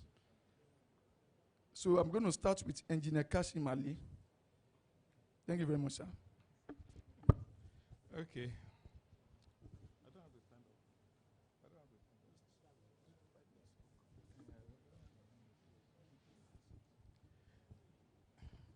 I don't want to stand up so that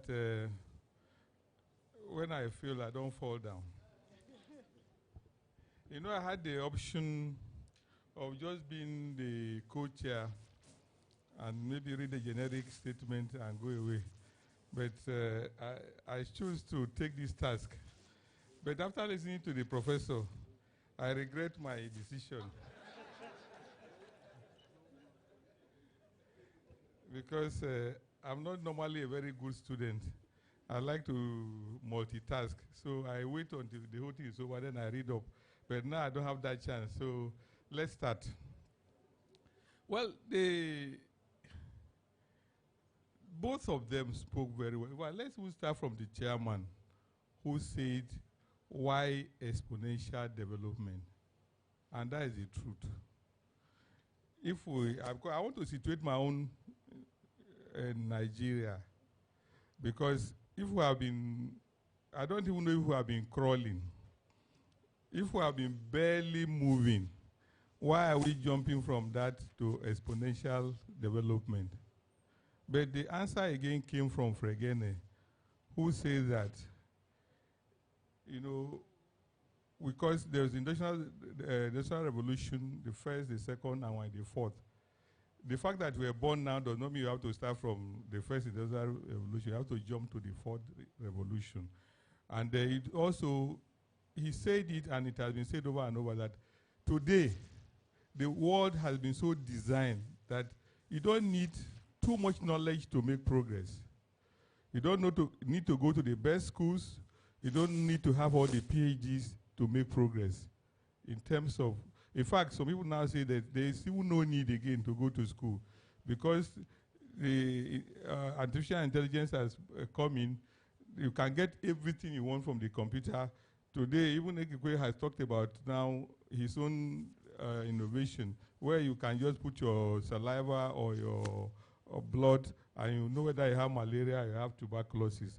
So the next thing is to deal with it. So at a point, we'll get to a point where the school system will have to change, because you don't need to go to school again, get taught, and regurgitate and pass exams, because on your palm, you have all the answers to those questions, and why waste your time cramming and memorizing? So these are the things. But I want to, because the lectures were very comprehensive. I don't want to try to paraphrase anything, but I want to talk about our country a bit.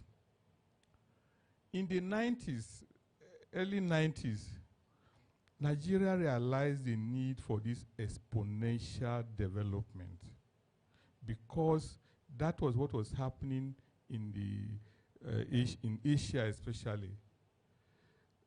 There was a concept that Malaysia, Indonesia, Korea, and Thailand, and all the countries around there adopted a need to make deliberate progress. So they set up institutions that they could use to propel. And they found that it was science and technology that could help that cause. Nigeria decided, under the leadership of General Babangida, then decided to join. They started by, first of all, putting together a number of engineers and scientists.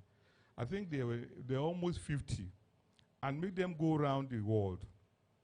They went around to Brazil, to all the places, to meet with people and see how we can borrow from whatever they were doing or compare notes with what they were doing. On the basis of that, there was an institution that was created called the National Agency for Science and Engineering Infrastructure, NASENI. There was a Ministry of Science and Technology then, headed by Professor Gordian Ezekwe. That ministry was collapsed, and Professor Ezekwe became the first chief executive of NASENI. NASENI was supposed to report directly to the president. The president of the country was supposed to be the chair of the institution.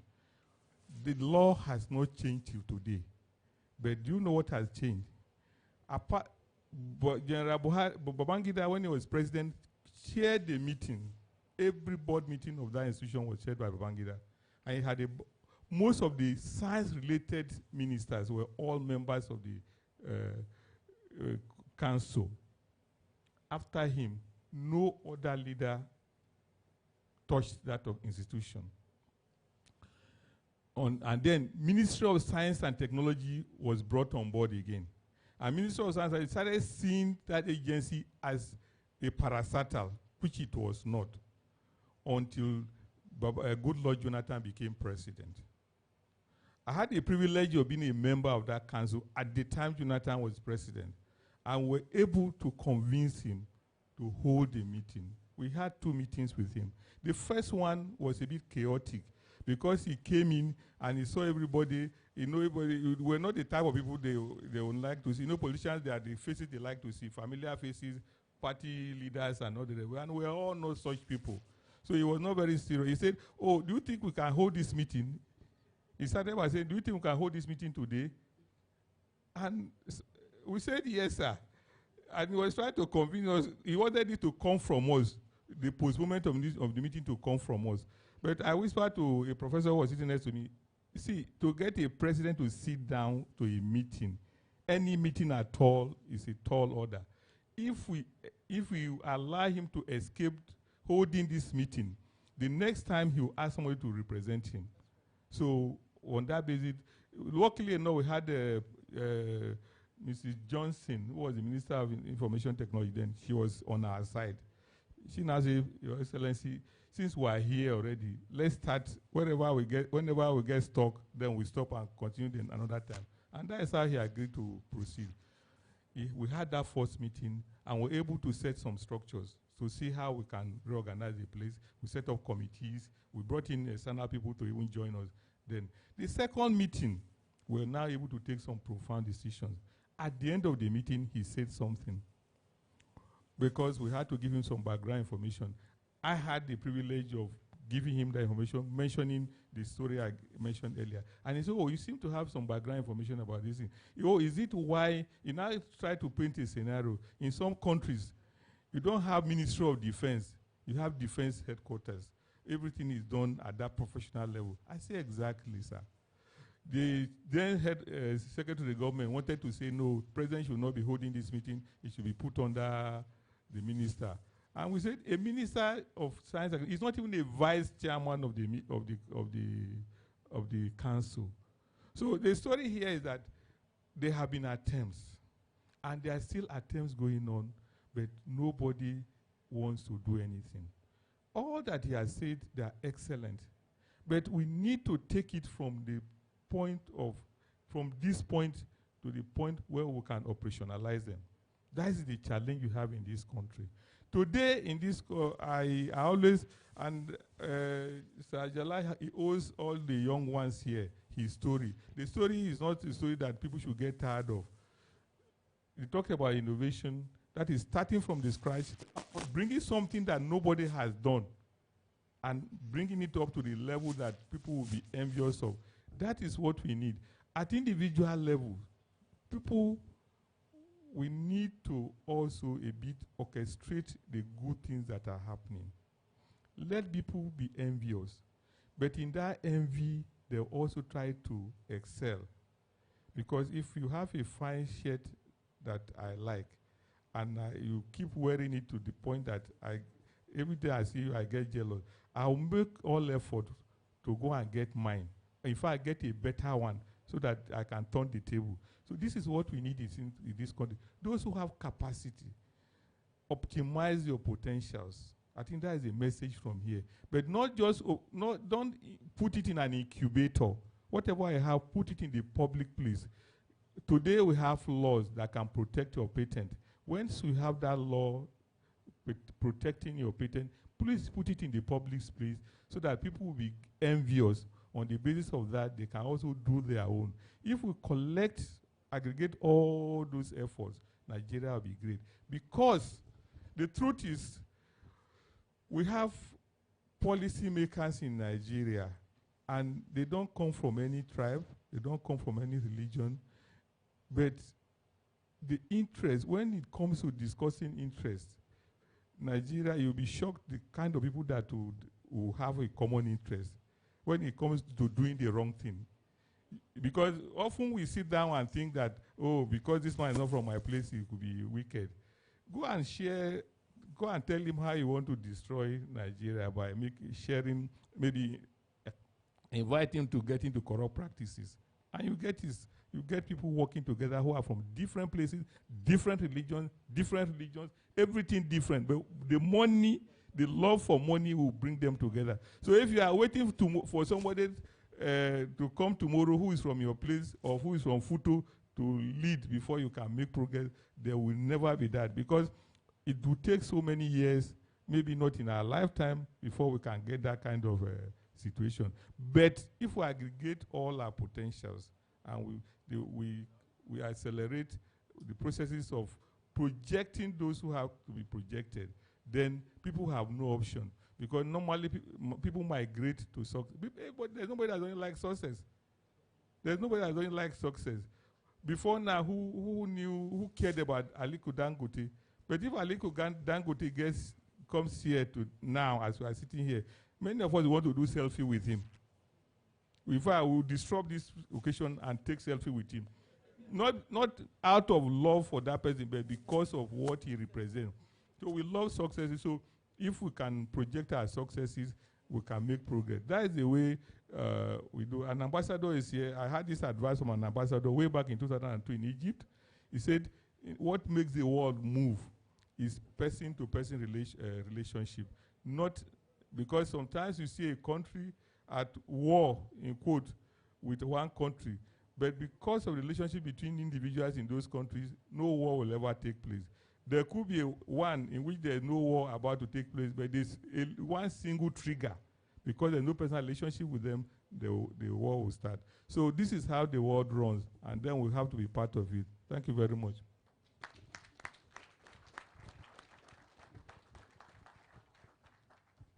Thank you very much. Let's put hands together for him again. Just before I hand over the microphone to the next speaker, we just want to say it's important you begin to get your questions down. Because once the three of them, once they conclude, we're going to take 3 questions first before we proceed. Thank you very much. Thank you. Good afternoon, ladies and gentlemen. I really am happy to be here. Listening to King Freg and Prof. Prof, thank you very much. That was a very insightful lecture. We got many, I would say, profound insights from it. So I really appreciate it. I made notes here. You would think I'm going for an exam after this, but it was very useful. I'll start with what you started with, sir, when you're talking about artificial intelligence. And it's interesting because King Freg also asked the same question. There are actually genuine fears out there that it might take the place of humans. And sometimes it does hinder what people will do with respect to artificial intelligence. But one of those that strongly believe that it will not, and it cannot, take the place of humans. So that need not be a reason not to propagate it. I used to work for KPMG, and there's this annual global CEO Outlook report that they bring out. So sometime last year, that particular report addressed this issue. And it was interesting to note that over 60% of the CEOs agreed that AI is not going to take the place of humans. What's happening is that, and what should happen when you look at CEOs or companies that have succeeded, is that they would use technology to do some of those, I don't want to use the word mundane, but repetitive tasks that humans are doing. And then those humans who are doing it are now trained, or trained to deliver more value-added services. That way, they're not losing out. They're better people. They're making greater contributions, and they're using technology to bring about the efficiencies. So it's about knowledge creation, and truly, that's what I got from Prof's lecture. The key thing that struck me there is knowledge creation. We can't do it without creating knowledge. There's a globally, we know from studies that World Bank has done and all of that, that if you really want to transform, if any economy, any nation wants to transform from what we do today, like a resource-based economy, to a knowledge-based economy, that the only way you can do that is through technology. This forms the bedrock. And those studies that World Bank did, very recent studies, each of them would show that each time you, for example, increase broadband penetration, just increase it by 10% percent points, you will find out that the GDP is increased by 1.4%, which is huge. And that's without even adding any of these other things we've talked about. That's just increasing broadband penetration. So you can imagine what that will do if we focused on it. And it's something we can do when you think about our population. We have the numbers. Yes, sometimes that could work to our disadvantage. But really, we do have the numbers. I was looking at some of the statistics from World Internet Usage and population statistics from June, that's mid-year. And it showed that Nigeria is already on more than 60% internet penetration. that is saying that if you're working with a population of 200 million, well, jury is still out on that. Some people think we are much less than that. But let's even assume it's 200 million. 61% internet penetration translates to 120 million internet users here in Nigeria. That's huge. It's way above the Africa average. When you look at Africa, I think we are still below 40%. But even at 40%, it's over 500 million internet users. That's more internet users than you have in North America. That's more than the entire population of North America. That's in Africa, we have more internet users than America could ever have, because you're more than that. So when you think about that, if 1% of that population is doing the sort of thing Prof talked about this afternoon, you can imagine where we would be at. So we have the potential. We need to think about the ways that we can do this. There are roles for us as individuals. There are roles for us as corporate bodies. There are roles for us as, of course, the government has a lot to do. Prof and also King Fred alluded to some of the policy changes that they can bring about, the tax reliefs, or maybe even supporting infrastructure funding, because really you can't expect the individuals or private companies to do that. Private companies, most of them are not set up as charity organizations. They're set up to be commercial. And so if you're relying on them to do it, it's not going to work for them. If you look at the telecom sector, for example, they just keep concentrating on areas where they will get the money. And you don't blame them. That's why they're set up, and that's why they're in business. So when we're talking about the internet penetration at 60%, you will find out that a lot of it are in the areas we already know. That's why the land in Zamfara or Yobe is not as viable as what you will find here in Lagos. Somebody will be with 1/10 of that in Ikoyi. That person is richer in terms of the liquidity and the velocity, I like the use of that word, than that person who has 10 acres. So until we begin to spread out beyond VI and Ikoyi and Lagos, Port Harcourt and Abuja and all of those things, we are really not going to make much progress, and we need the government to do that. Just put policies that could help. There's a time we're talking about broadband penetration, broadband policies and so on, but it seems to have died down. Just putting a focus on some of those things would help, and then the commercial part of it will be taken on by the corporate bodies. So those are some of the points I got from those the discussions. We talked about enabling public policies. King Fred talked about hiring. I made a note of that because I thought it was interesting when he talked about looking beyond degrees and getting people who are, who are doing more than just the book smart thing. He gave an example of a young lady who he said read liberal arts or something, and some of the insights he brought to their discussions. I want to bring another dimension to that. I think when we're hiring, we should put a bit more focus, and that's not because I'm the only woman here, on hiring women. Because that lady, I want to say that those insights she brought is not just because she did liberal arts, but I think it has a lot to do with her gender. Yes. Yes, it does. It does, really. Because, and this is not just studies. I even know from just my own personal experience, which is why, yes, I'm a bit biased. If I'm having an interview for a man and a woman, a young man and a young woman, as long as the lady has the skills, I'll take her over the man. Why? Well, apart from there's a... Thank you very much, sir.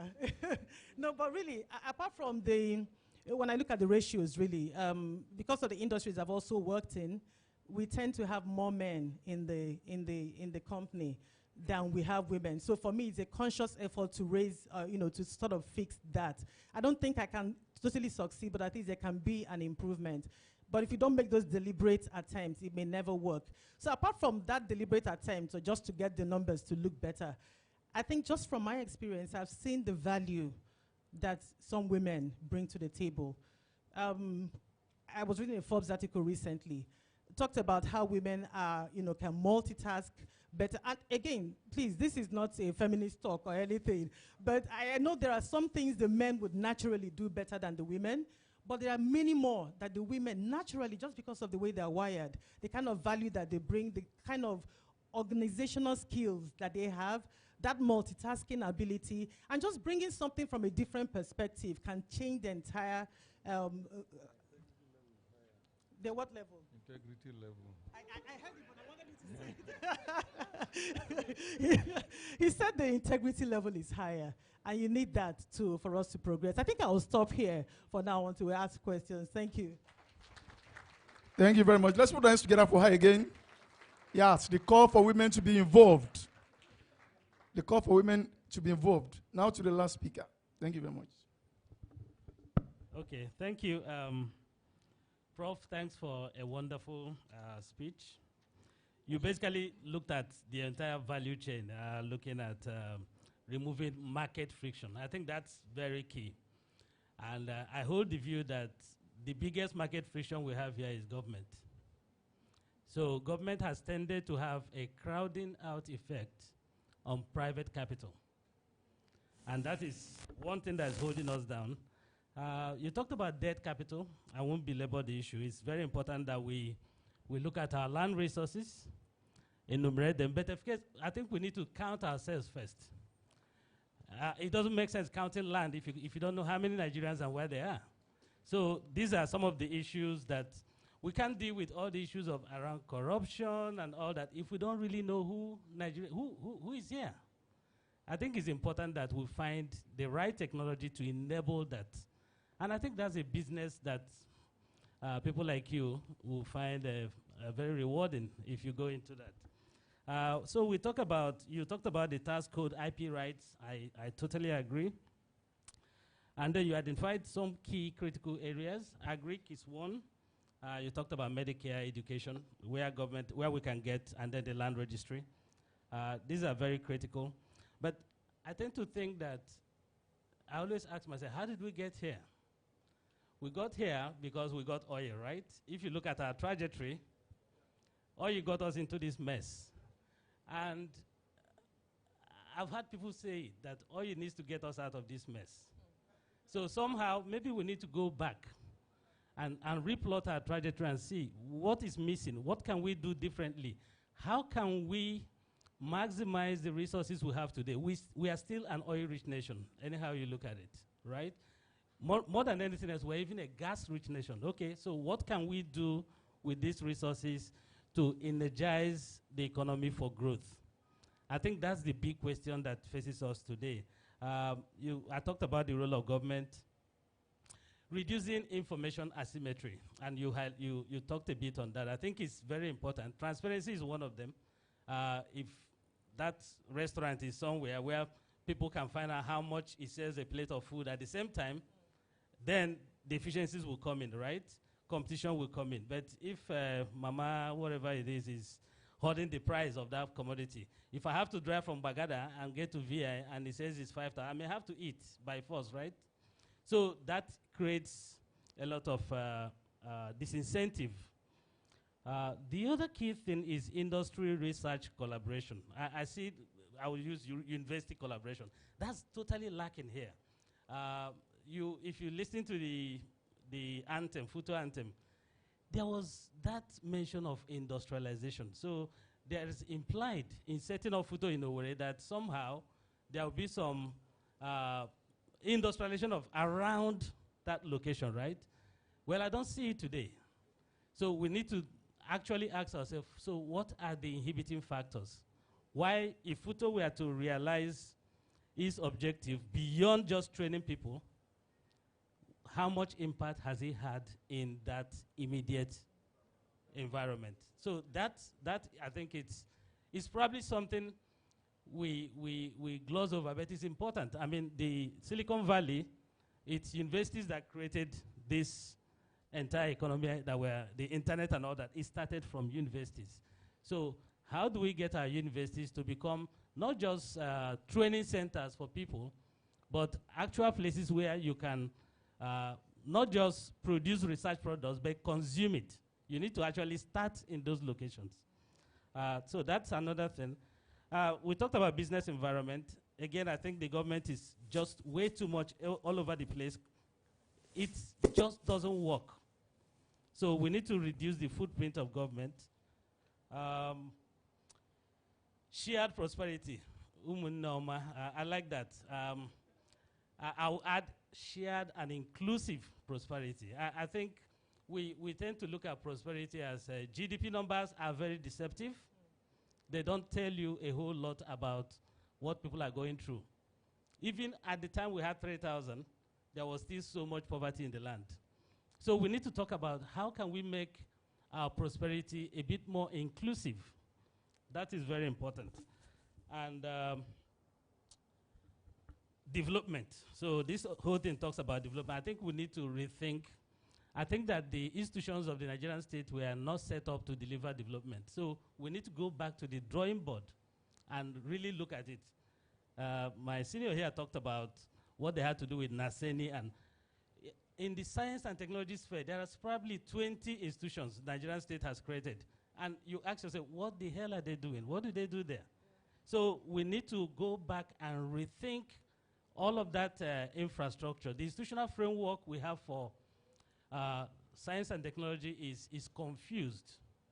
And I will say that because I've had cause to get into those discussions. The other thing is we can't have development without enabling infrastructure. So if anybody says, oh, we're going to have development, great. There has to be infrastructure. So government has to be refocused. And unfortunately, we're in a bad place, right? Government is broke. So the question is, are there innovative funding solutions for infrastructure that we need to look at? I mean, we need to build a rail line from Lagos to Calabar. How the hell are we going to do that? Can we find people? I see us go to Russia, go to China. Can we find the capital in country? So these are questions that will always, some people need to sit down in a room and trash out. So in a sense, I think we can leapfrog development if we understand what it is and how we can get there. Anything we do is going to require conscious, deliberate effort on everyone's side to deliver on development. Thank you. Let's put our hands together for him once again. That's Joe Mwakwe. Okay, it's now going to the floor. We're going to take 3 questions. So if you are interested, if you want to ask a question, just indicate by raise of hand. Sorry, it's not 3 questions. We'll take it in batches. We'll take first batch of 3. They will attend to it. We'll take another batch. We'll be able to take some batches and then. Okay. Azoka Ijekeye. Thank you, sir. Since you have introduced me already. Good afternoon, everyone. Prof, thanks. Thanks to Fregane. Thanks to everybody on the panel. Oh, okay. Let me first drop this. Nigeria has grossly underperformed. Grossly. And then I bring that home. I have grossly underperformed. I'm sorry, my friends who are here, my set guys, they usually, when I go this way, they're like, no. But the truth is, it's about responsibility, guys. Anybody that is my set and before me, I'm sorry, we don't have any excuse to accept where Nigeria is. We don't have any excuse. My mates are here, Professor Damien, Professor Ndubisi. We don't have any excuse. So that is on one side. All the fantastic things Professor has said and fix the tax code and all of that. We know these things, but let's go one step and say, who creates those codes? At the end of the day, it's the people who make the policy, the politicians and all that. One big problem we have, and which we have to take seriously, I'm not even talking technology yet, we must fix our leadership selection process. No matter where you go, if it is the research agencies, sir, you called Naseni, I will include Firu and all the other guys, and I've had the bad privilege of working with them. Nothing is happening there. Nothing. So, that selection process, I don't even have the answer. We need to fix the leadership selection. We need to fix that. Secondly, we now have to find a common language let me put it another way. The politicians and the corrupt people, they have a common language. You said so, sir. It's money. They have a common language. But ladies and gentlemen, sorry to disappoint you. All of us in this room gathered today, there is no common factor.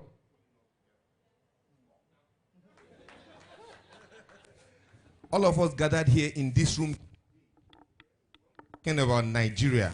There is no one factor that if we put on the table, we will all forget where we come from, what tribe, what religion. We don't have a common language.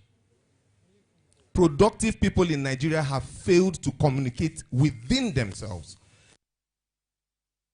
The unproductive people who like waste, their language is simple, is money, share it. We have to find that language.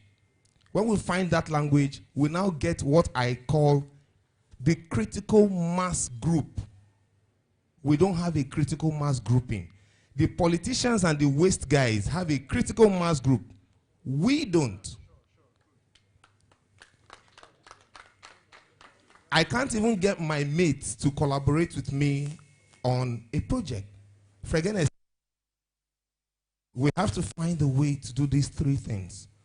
We need to find yes, we need to find a common language, and then we create the critical mass group. Thank you.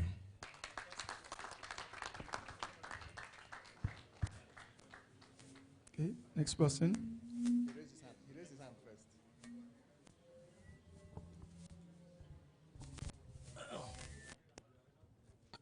Hey.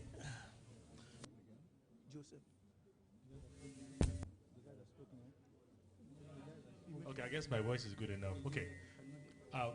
First, all protocols observed. Prof, Fregene, and all the speakers, thank you for your wonderful speech. I have a couple of comments and questions. My first question is that when we have a gathering like this, to what end, to what purpose? You know, there are a dime a dozen of biannual lectures. We always have this talk shop, we come together. I can bet you if you walk down the streets here, you will find somebody that can describe the Nigerian problem. It's not rocket science. So I think when we have a gathering like this, at the back of our mind, we must have something that will be a takeaway. And I don't want us to have many things in our list, because when there are many, right, we cannot really measure them. So it's better that whatever it is, by the time we finish this program, we should have something that is clear-cut, that we can take either to government or to those lobbyists that can help make the kind of change that we want. That's my first comment. I wanted to latch on what Joe Onwakwe said.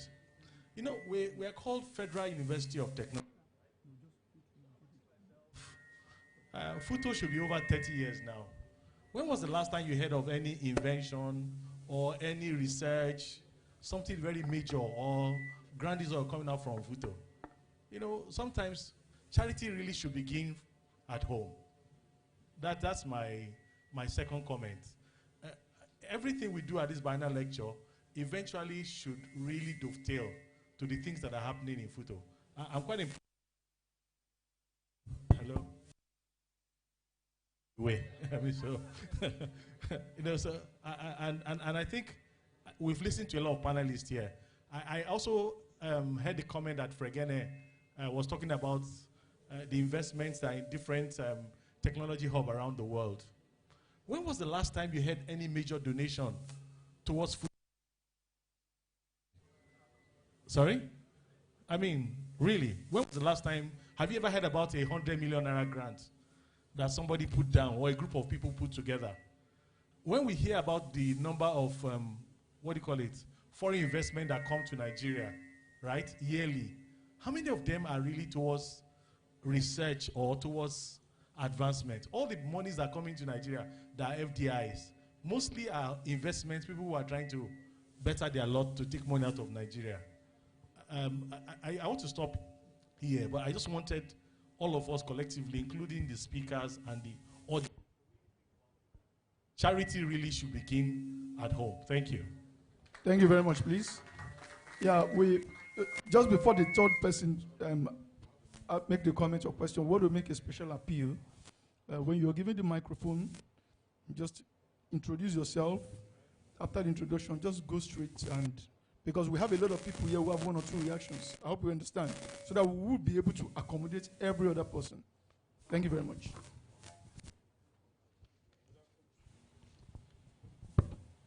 Good afternoon once again. Thank you. My name is Soje, M-O-K. In order not to waste the time, I have a comment and a question arising from that, addressing the speakers. Engineer Kashim stated that in 1990, we seem to be on the ascendancy, but after that, it has been the southward movement. Yes, I remember that. It was in the 90s that we were able to build bridges like the Third Mainland Bridge. Earlier than that, we built the First Act Town and National Theatre, and even the multiple-story bridge from Ijora to Apapa, right? As at that time, even Japan hasn't started building that. But today, we have not been able to achieve any of such infrastructural feats. Something is wrong. Thanks to Professors Ekekwe and Fragene. And, exponential growth, from what they said, is possible and pragmatic. But one common identifiable constraint that I've observed is the lacking enabling environment. I can put in the acronym we all know about PESTEL or PESTEL, in terms of political, economic, social, technological, environmental, legal, that are absent in all the presentations. Now, how do we get the government to appreciate this and just do this so that lands can become very liquid, as has been enunciated? Respect for IPRO and the introduction of such tax codes that will elicit the contribution of funds and into R&D and into the knowledge sector, the academics, so that technology can become, we can go into the innovative level and then bring it into an exponential level. But without this, in the absence of, like what they said, we'll only be struggling for linear growth and development. It cannot be exponential because this enabling environment are not there. How do we do that? Like somebody said, we all do the talk shop. How do we get to that level? I think if we address that, we would have also, like you said, 50% of the leadership issue solved. We will have exponential growth itself. Thank you.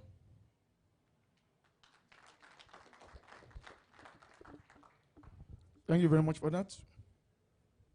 We quickly hand it over to the panel. Let me start off now. Well, I want to address some things I noted quickly. Others will address what they have. These tax waivers, issue of tax waivers. When you say there's no donation to universities and technology-based institutions in Nigeria, it's because of the structure of our taxes. He said it clearly that if you donate 1 billion naira to any university today, it brings you no result. But if you say donate this and you get a waiver, many people will donate. They did it on the Apapa Port Road. Even that one was forced on them. There was a lot of argument for a long time whether they should give a tax waiver to Dangote to do that. But eventually, common sense prevailed. It's going on now. We can queue on that. In fact, I took note of it because I want to share this to bring it up properly, especially for education with some of my friends in the cabinet. I'll take that. Then, in academia industry collaboration, that one again is a problem. For instance, let me tell you, Naseni, they did a prototype of a bulb that even at 5 watts is brighter than a regular 40 watts bulb. Beyond that is that if it does drop, it will not crack. So if you have that kind of bulb and you supply to the villages, it will reduce the consumption of energy, and people also, they won't waste so much money to have bright light. But nobody has picked it up to develop. No, nobody has picked it up to develop because there is no proper collaboration. So as current president, we did something. I had a meeting with MAN and with the Committee of Deans on Engineering and Technology Universities. So we had an MOU now that MAN should, on a regular basis, interact with the academia so that they can get all their solutions. Today, some of them they want to find solutions to simple things. They go to America. They go everywhere around the world except in Nigeria. They could find some of these sustainable solutions in country. It's at a lower scale, but we have to show interest a lot more in that to make it develop. Railway development. Now, I'm happy that President Buhari has responded to appeals that were made. Do you know that if Ajaokuta is completed, we can manufacture all the tracks we need for our railway system in country? What we bring from China now, what China did, China went around the world, bought all the steel plants. The only one in Africa, in South Africa, they bought it up. They went to Europe and bought them up. Well, after buying, they took some time. They didn't take them out immediately. After they have settled everything and nobody was suspicious, they dismantled all the steel plants and put them on the sea and ship them to China. Europe now has to go to China to buy steel. Yes. The whole world has to go to China now to buy steel because they know the importance of steel. When they went to buy in Europe, they give them at prohibitive prices. They paid, but they didn't know what their intentions were. They thought they would buy them up and leave them there, and they will still engage Europeans to work in those places. But they took them to China where they can make more profit. So if we do our Ajaokuta, then we can well do our rails. If you look at the history of rail development in the whole world, most of us do know from history that they used our great-great-grandfathers who were taken as slaves to excavate all those tunnels in Europe and America. So now we can see, now without being slaves, I made a proposal again on behalf of the Nigerian engineers to the government that look, what we'll do, let's have a global design for our rail network in the whole country. Then take Imo State, for instance. Tell Imo, build a team in Imo, say this is a team lead. Get all the professionals that are involved in rail issues. Do the rail line between the boundary of Abia and the boundary with Enugu State. That is all you do. Then those again in Enugu will do their own. By the time we do it, we'll have all the rails linked. And young people would have got jobs to do. That is one first step. When we share that with the former administration, they weren't interested. But this one seemed to be interested. So if they do Ajaokuta, then we can embark on that, and that could lead to a paradigm shift. Then fixing leadership selection. Look, if we talk from here till tomorrow, we can't change it. See, the mindset is such that if you are going into any of these executive or legislative duties in Nigeria today, is to butter your bread. Even the people you stand for also have expectations that going forward for the marriages of their children, you pay the bill. For their naming ceremony, you pay the bill. For Christmas and Salah, you provide the refreshment. So you too go there with that mindset that that is your job, not to provide anything beyond that. So, but how do we solve it? We solve it by you and I going into politics. Don't demonize, to borrow her word, don't demonize politics. In China, they had a turnaround because good people went into politics. That is what turned China. China, I hope if you visit China in the 90s and you compare to what it is today, the growth is exponential. That is the real exponential growth. Because good people went into politics. and we can still do it in our own country. Don't stay on the fence and criticize, because those people don't even understand what you are saying. When you bring like that, you go and make this presentation that you made today.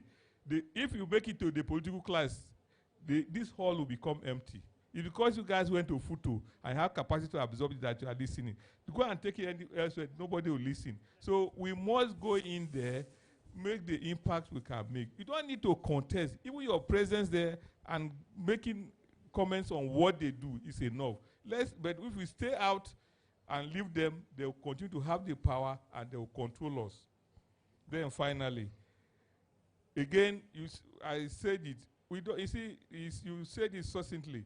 We don't have a common interest. The politicians, those who are not so nice guys, they have a common interest: money. What is our own interest? If I say my friend Joshua give me 5% in his industry now, he will be afraid that we are good friends. We always meet and smile. By the time I give you 5% now, we'll start quarreling. Because when we start coming to account balancing, there'll be quarrel. People have this thing I'm telling you, I'm using him just as but many people have that situation. There are many friends, brothers who have had. Why do we always quarrel? If we say we are good, why do we quarrel when we try to do business together? Why? So if we can change that narrative, then we can collaborate. Because the more the merrier, we share.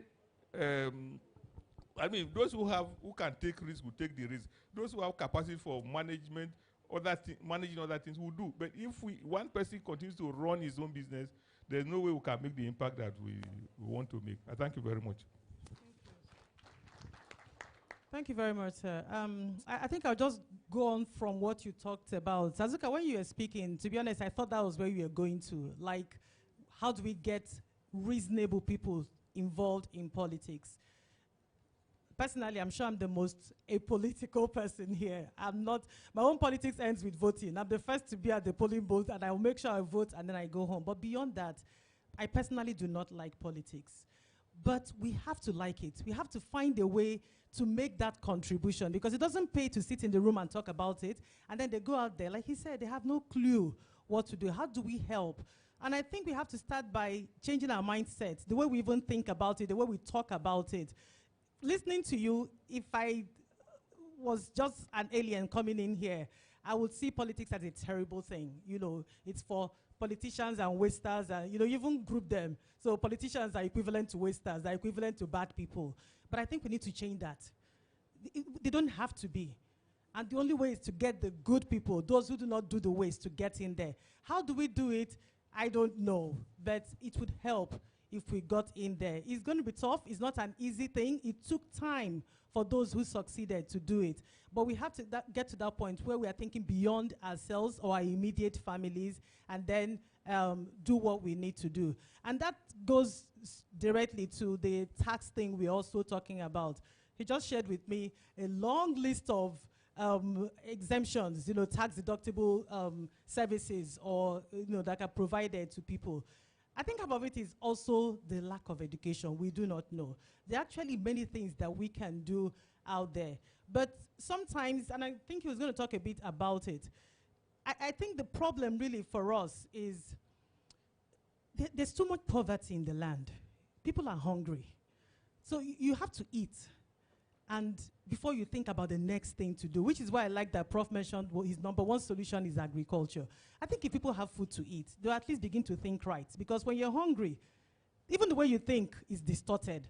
That is why, I was listening to my daughter's school, my daughter who is in the US, and you're listening, and they have endowments of millions of dollars, individuals that we do not know. So it's not like there are rich people that we know out there. They're donating millions and millions of dollars to their alma maters. And I said to myself, the responsibilities I have are even too many for me to even think about feeding my own family, getting my cousin to school and all of that before I go and take it and donate to a school. So it's a big problem, but we have to find a solution to it. Do I have the answers? Honestly, somebody sent a question here, and I'm going to leave you to address it because it's a question I have myself. How do we get the government? I'm taking the second part of it, which is that we operate independent of the government's influence. In my industry, at least my industry in the past 6 months, I just changed jobs. The biggest problem we have is the regulator. My napping sister, you're there, I'm sorry. But that's the biggest problem we have. And I say to myself, how do we get the government out of the way so we can do what we need to do? So when I saw this question here, I said, I'm interested in the answer. So I'll hand the microphone over to you. I guess, well, that's, I think I'll take the very first one. Like she said, I just Googled to see that under CETA, I think it's the 5th schedule, it has a listing of all the institutions you can donate to and get tax deductions for.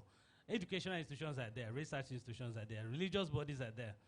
So I think that's not the problem. The challenge really is, do people have confidence that when they donate to our university system that they will operate transparently? And we see it everywhere. So people say, oh, why are people not funding sports? Well, there's no transparency in the way we run sports. Why are people not funding research institutions? The universities are run like a cartel. So the prof is here. I mean, I hope my degree is safe.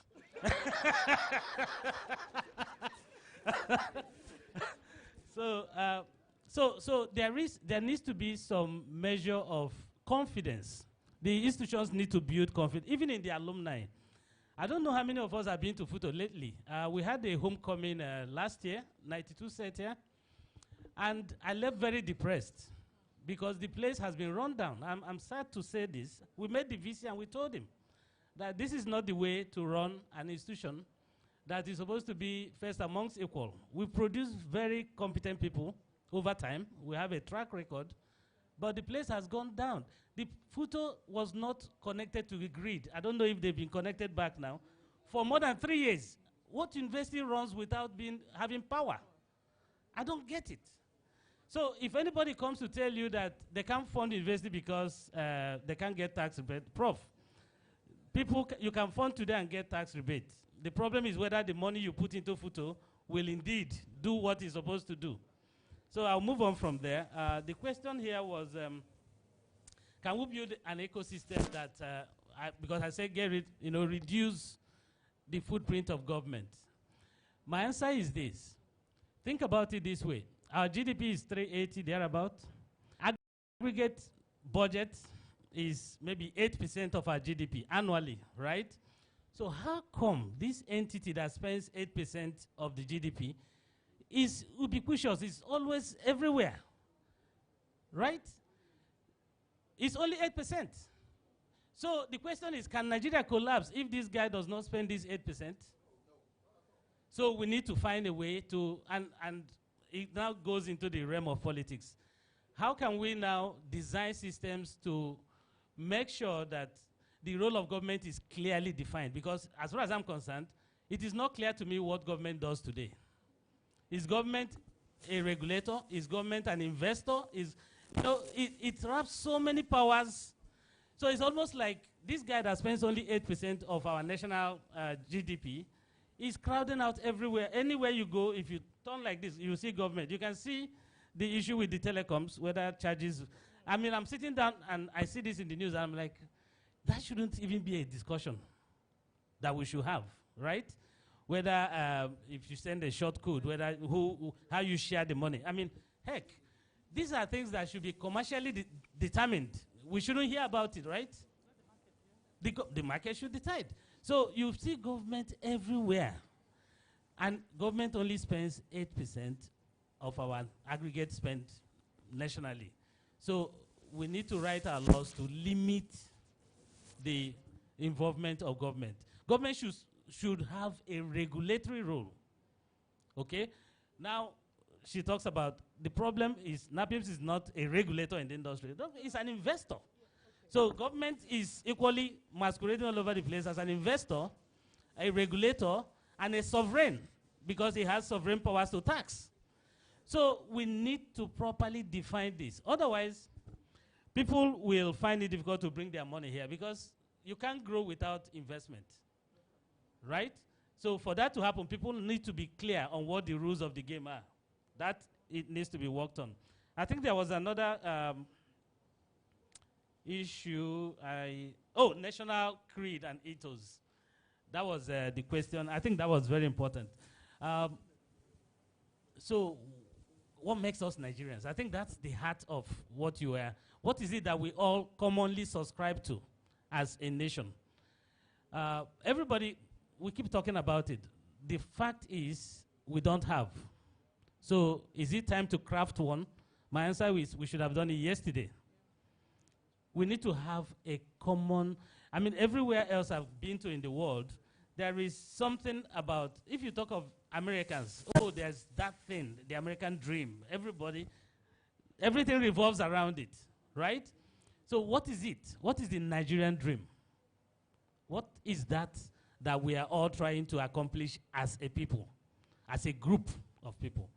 Because it seems to me that we've elevated individual preferences over and above group, or what should have been group aspirations. So that's something that we need to work on. Unfortunately, we haven't had the kind of leadership that will provide that, because really it's a leadership responsibility. I hope I've addressed that. Thank you. Thank you very much. Let's put hands together. Yeah, sorry. Just before we take the next set of questions, the representative of the Vice Chancellor has just said something. Hello? Hello? He said there's something he wants to quickly respond to.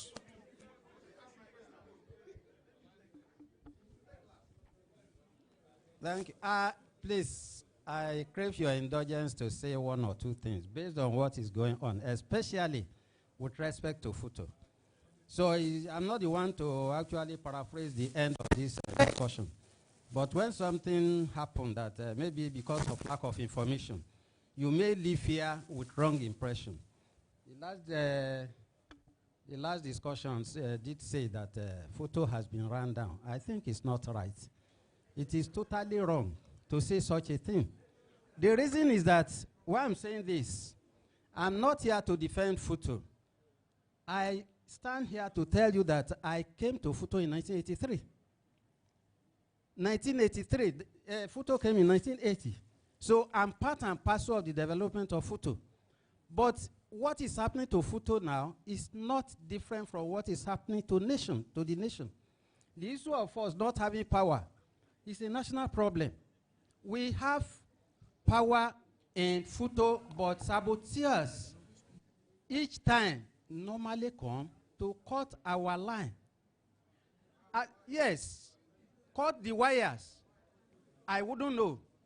This administration is the first, since the inception of FUTO, that decided to fence FUTO. Since FUTO came into being, it has no fence. It's almost the only university in Nigeria that has no fence. Now, this administration came and started. You know that our host communities came and pulled it down. We are still on it now. So the issue we are facing is not that it's run down. The quality of product we have continue to go from strength to strength. But if you talk in terms of the challenges we are facing, it is enormous. Any university that is not fenced, that cannot take control of its territory, is actually in trouble, and that is what we are facing. Our guest speaker did say that the land in the rural villages do not command anything. But now the inhabitants, our host communities, have decided to turn around to ask for, as if we have not paid for the land before, that we should pay because of the nature of the land now. And all these ones are what we are battling with. So it is not that the place has been run down. It's because of the peculiar nature and the peculiar problems we are facing. Please don't get that and take it away. Thank you.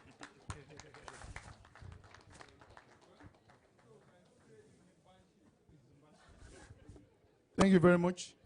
Yeah, we're going to take questions from 4 people. Please, we want to make an appeal first. Professor Ndubisi is having a session now today. If you have a question for him, ask your question straight, because we will take the pain of documenting so that when he comes, he can respond. If you tell us lots of stories, we will record it.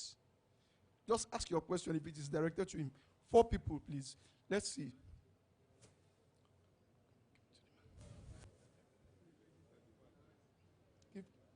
Give to him. Good afternoon. My name is Clifford Wosu, one of the pioneer students of Federal University of Technology. So when Prof was saying that he came, when Prof was saying he came to FUTO in 1983, I was in FUTO in 1981. So I wouldn't have expected Prof to respond to that comment, because we that passed through that institution, we can see that things have changed. But let me also thank the current university administration. I've seen a lot of progress they are making. For the case of Nigeria, I'm not going to be negative, because I strongly believe in this country, and I don't have any other country except Nigeria. Okay, I work for EcoBank Group, and I left Nigeria 12 years ago, not abroad, but in Ghana. So in the course of my duties, I have traveled to over 30 countries, sub-Saharan Africa. So, and when I travel, I'll assess each country, and I've come to realize that there is no country like Nigeria. You may not believe it, but if you try it, the only part of Africa I have not gone very well is North Africa. But sub-Saharan, I have gone there. I've stayed in Kenya. I stayed in Kenya for 2 years. I've been in Ghana for 10 years. I know we have challenges. We have challenges. And those challenges is not that they are insurmountable or we cannot address them. For example, we'll be talking about taxes. Taxes. How many people are willing to pay tax? In Rwanda, where we collect taxes, you don't believe it that up to 3 a.m., when there is deadline for payment of taxes, people are not forced. But people go, they will ask us, leave the system on, tax collections will end, 3 a.m., 4 a.m., people are going to the bank to pay their tax. No person is forcing them. But why are they doing that? Starting from the leadership, they are seeing what the government is doing with the money. From the airport, when I come in, if I'm going to my village, I'm from Abia. From the time I leave the airport, I will be missing potholes, dodge one and get two free.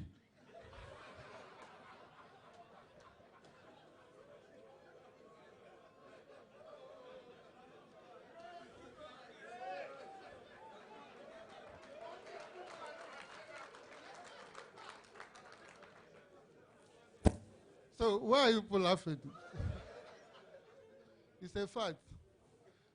I don't want to mention power, because if I want to mention power, if we want to encourage local production of rice by closing the borders, why don't we ban importation of generators? So if we want it, let every person stay in darkness. Then a solution will come up. We have the brains everywhere. Each time I travel, I meet Nigerians, and people have respect for Nigerians. And they believe that we have money, that we don't have poor people in Nigeria, honestly speaking. And we are blessed. Like he said, since oil came, we have not seen peace. So we cannot continue. The other issue I want to talk about on exponential development, we don't have data. We relied on foreign international organizations. Who knows the population of Nigeria? It's foreigners. Even when the president was addressing the Economic Advisory Council, they were using statistics from United Nations, IMF, and all these things.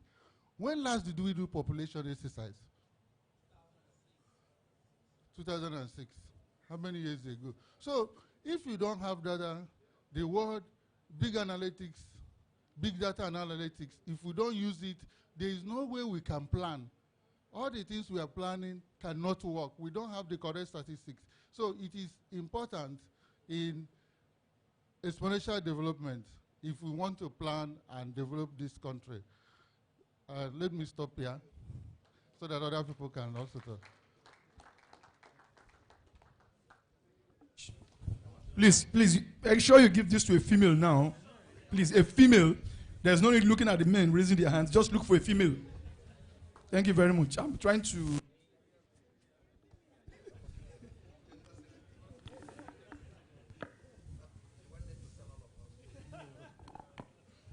Thank you. Thank you so much for the opportunity.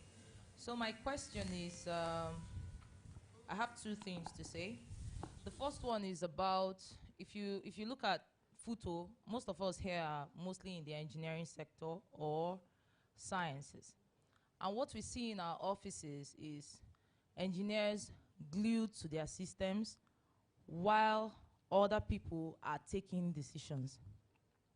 Now, we don't necessarily have to go participate in the national politics. It starts from our offices. So many of us are not interested in any form of decision making in the office. So we are always glued to the system.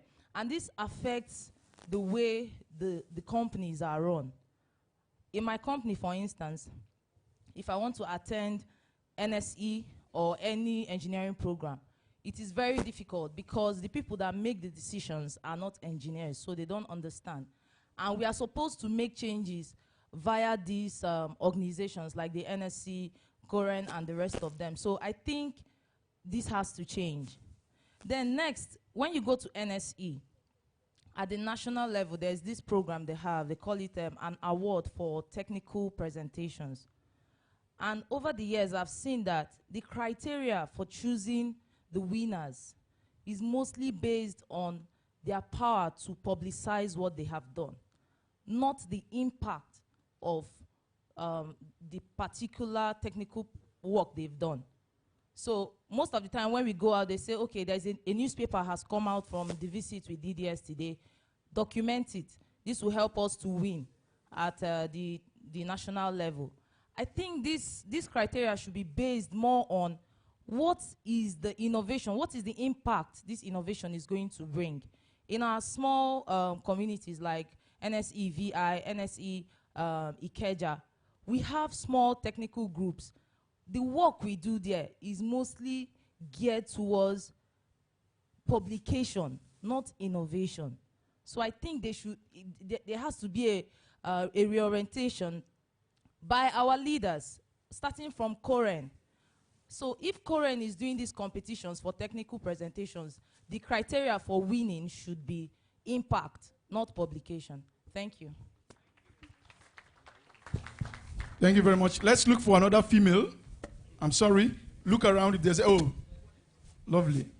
I mean, let's respect female now. All the men are ready. Then after this one now, we'll go. Good afternoon, everyone.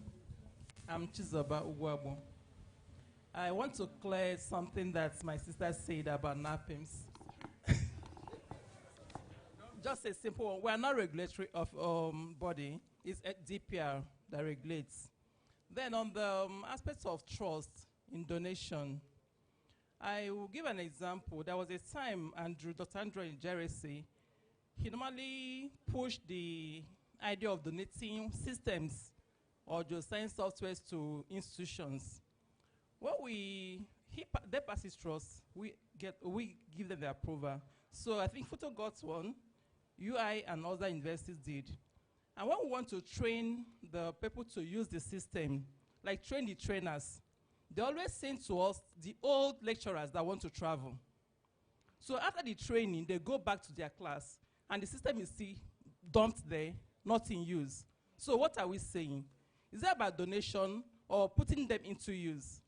Some of them, you not send those young people that be able to man the system and transfer the knowledge to the young ones and use it to teach them. So you just want to get allowance for travel and just after that go back and continue your paperwork and not doing something with the system. So we should focus on the real thing and address the real problem we have. What do we really want? Is it even if we donate the money, would they put it into use? would they use appropriately? So let's address the real situation we have, and it starts from us. What do we do? What do we plan to do with what we intend to get from people that are willing to donate those items to us? Thank you.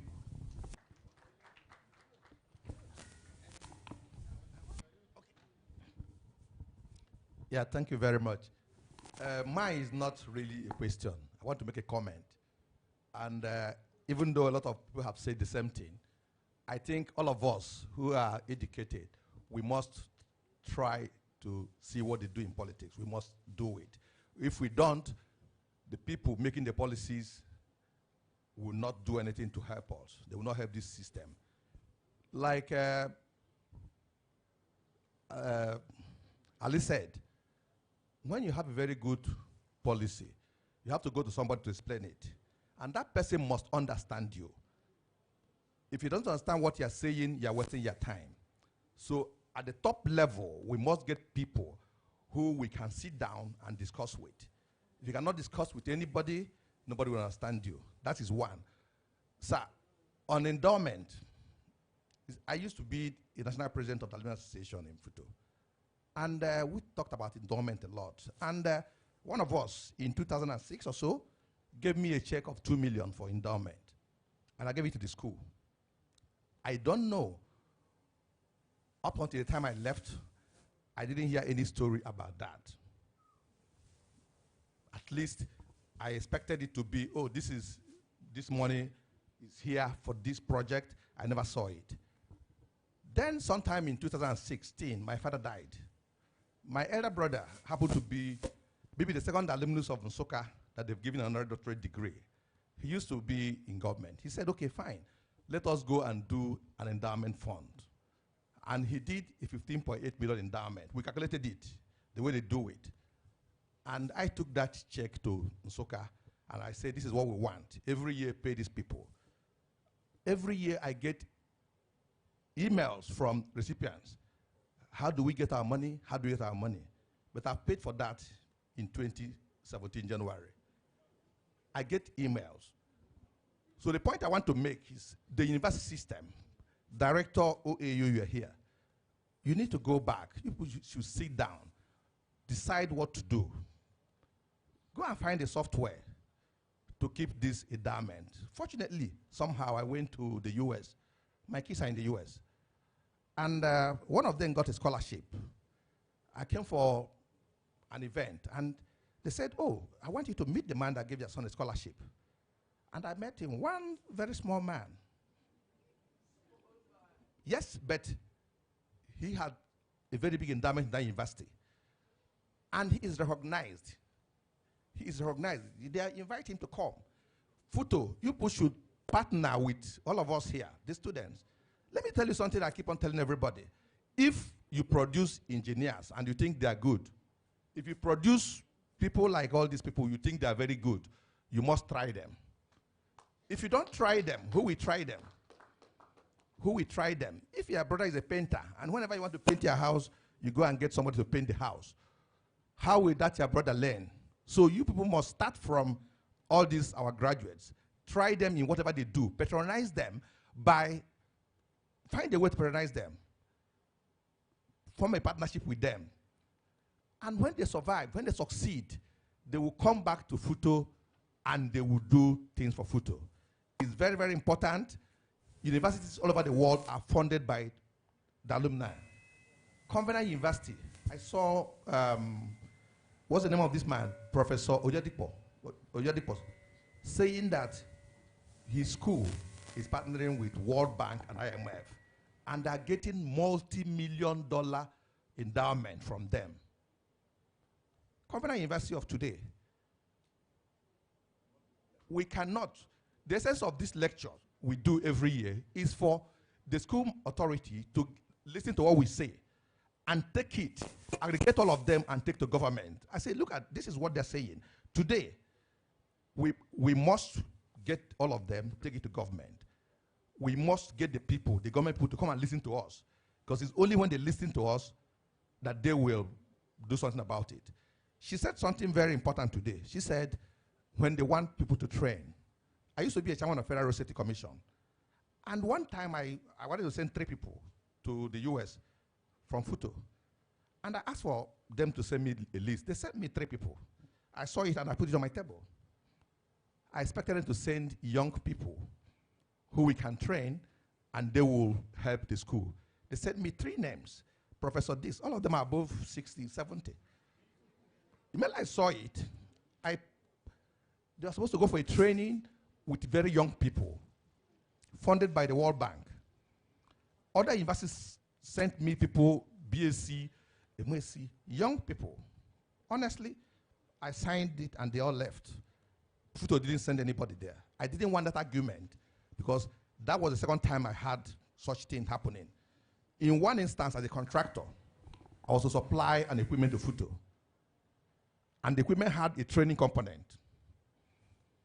And there was a provision of 1 million naira for the training. The school sent me the professor. I said, no, sir. I want a young man. I don't want to call his name. I said, what are you going to do? Will you be the person operating the machine? He insisted that he will go. I walked to the VC. I said, no, sir, I won't do. And that was the end of it. So we must look at all these things and make sure that FUTO is not in the league of these people doing it. We are doing it for now. Thank you very much. Hello.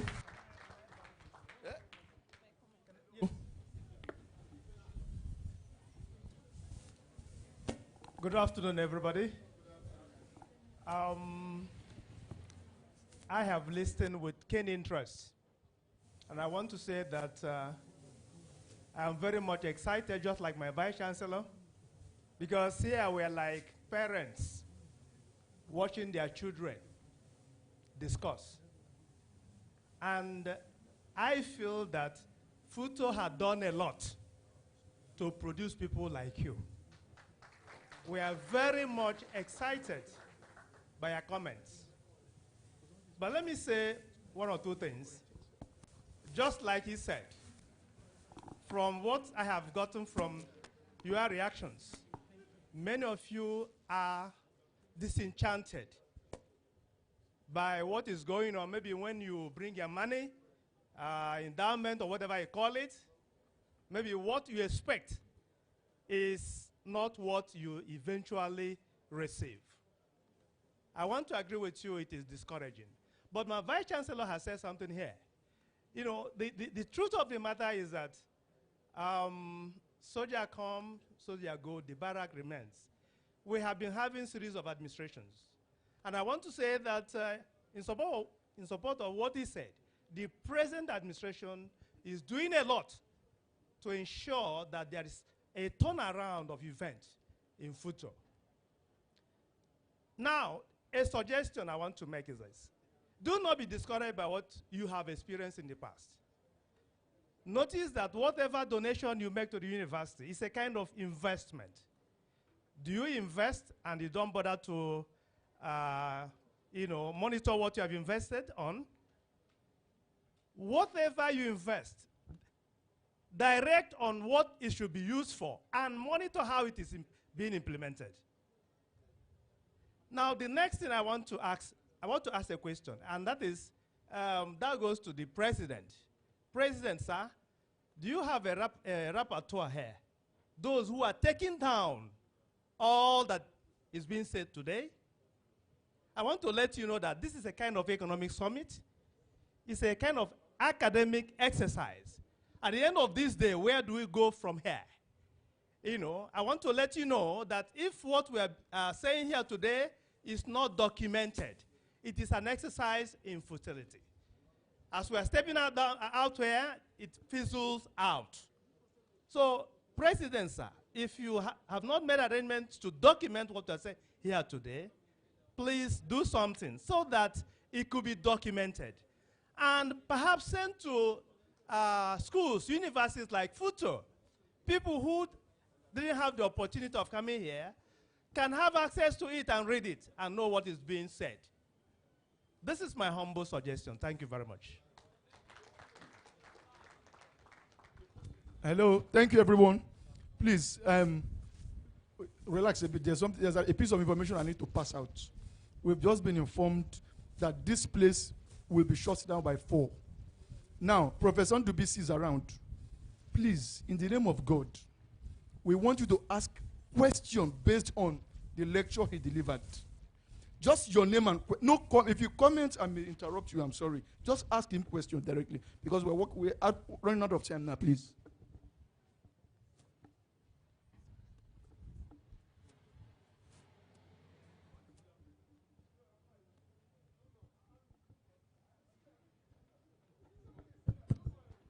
Grateful Tides. My name is Kingsley Chuku, 217 class, Maritime constituency. I have strong interest for national issues and developments.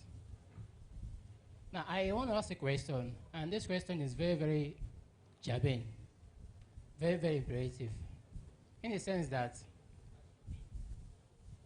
hello? Please, go ahead, ask your question, please. Now, we keep producing graduates every year. The least number of graduates FUTO produce every year, I can say it is 4,000, the least. Now, development has taken up. There is emergence of technology in Nigeria today and the world in total. I want to ask, do you think it is easy for youth of today with the emergence of technology compared to the youth of 30 years ago? That is my question. Very much. Thank you very much. The next person, the second question, please, strictly question. So that I don't strictly question, please. Just your name, 2 more people. Okay, give to Sandogwe. Good evening, everyone. Since you said this question, let me ask my question. I want you to look at FUTO as that entity that needs growth, exponential growth. What is that little thing we need to do in FUTO to bring exponential growth? Thank you. Thank you very much. Very wonderful question. Okay. Thank you. My name is Joseph Emeka Okorofo. I work as a product manager for Informal Limited. Now, my question are 2 questions, sir, for Professor. So the first one is I got my first job in July 2016 while I was still in the university to help Lagos State develop a system for an education portal. So I was project manager. Now, I've had 2 more offers in the last 2 years. So it's tended towards your entrepreneurship, your apprenticeship. So how exactly do we, in this age when every single thing is valued by money, the system I do know is that people come to Lagos with their uncle and stay in their house and all, but today we have responsibilities and all those stuffs. Economics has changed. So how exactly do we measure what to get from the individuals who are our mentors in this apprenticeship system? Now my other question is on ZenBus. So what exactly is Fast Micro doing to help my father, a 73-year-old man who is a farmer, to be able to afford such solution and get to use them? Thank you. Thank you very much. Okay.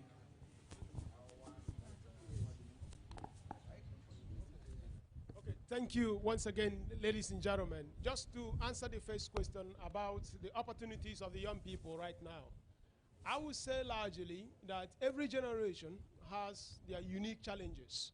They have their unique opportunities also. When I finished from FUTO, or when I got to FUTO, you have to be in class around 3 a.m. for a class starting at 9 a.m. I do believe now you can easily, lazily walk 5 minutes to class for 9 a.m. and you still get an opportunity to listen to your professor. When I got to FUTO, they used to use loudspeaker for the general study classes. So at times you may not even see your professor, you can only hear him. So these are the challenges we face in our time. But those challenges, you don't face them. But there are also things, because markets are dynamic, there are going to be dislocations.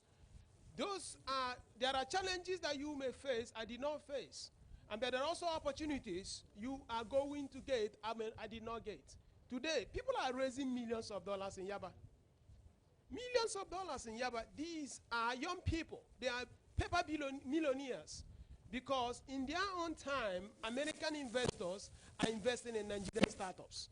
I did not have that opportunity when I was finishing FUTO. So what I'm saying is this. The future is of abundance.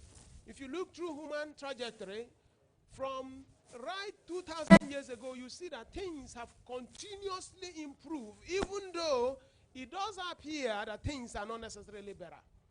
But the challenges that man will face, those challenges are going to be different from one generation to the other. The infant mortality in Nigeria has actually dropped. Women are not necessarily dying because of during birth. It doesn't mean that we have eliminated them, but we are really making progress. The problem we have in Nigeria is that when you compare our progress with the resources we have, we feel we can actually do better. It doesn't mean that progress is not happening. After all, in 1960, a village would send one person to go to secondary school. But practically most communities, especially I would say in the southern part of the country, everyone is expected to go to school. That is development. That is progress. So when people say that the educational system in 1960s, maybe education system in the early 70s, they were really better than what we have today, it's just because they were having representative of some very special families to represent the village in schools. So the number of people in school were so low that now when every person has to go, are you going to prefer you have a generation of 10 boys in your village, they will send one person, 9 of you will stay doing wine tapping? Or do you prefer what we have now where 10 of you go to school? Which one do you prefer? I think you prefer that 10 of you will go to school instead of sending one person while the 9 remaining will be doing wine tapping. So that is progress. Do you understand that? So there is huge opportunity for everyone. Then on the one, Sir Ndukwe asked about exponential development FUTO. I think there are just very basic, simple enablers that will drive our opportunity as a university to rise to that higher level. The very basic things. You know, FUTO is a top-grade university. But when you look at the fact that our universities, our professors are still using Yahoo, Gmail, you know, it gets extremely depressing. And you now go to the website of FUTO, you can't see the scholarship that defines the school.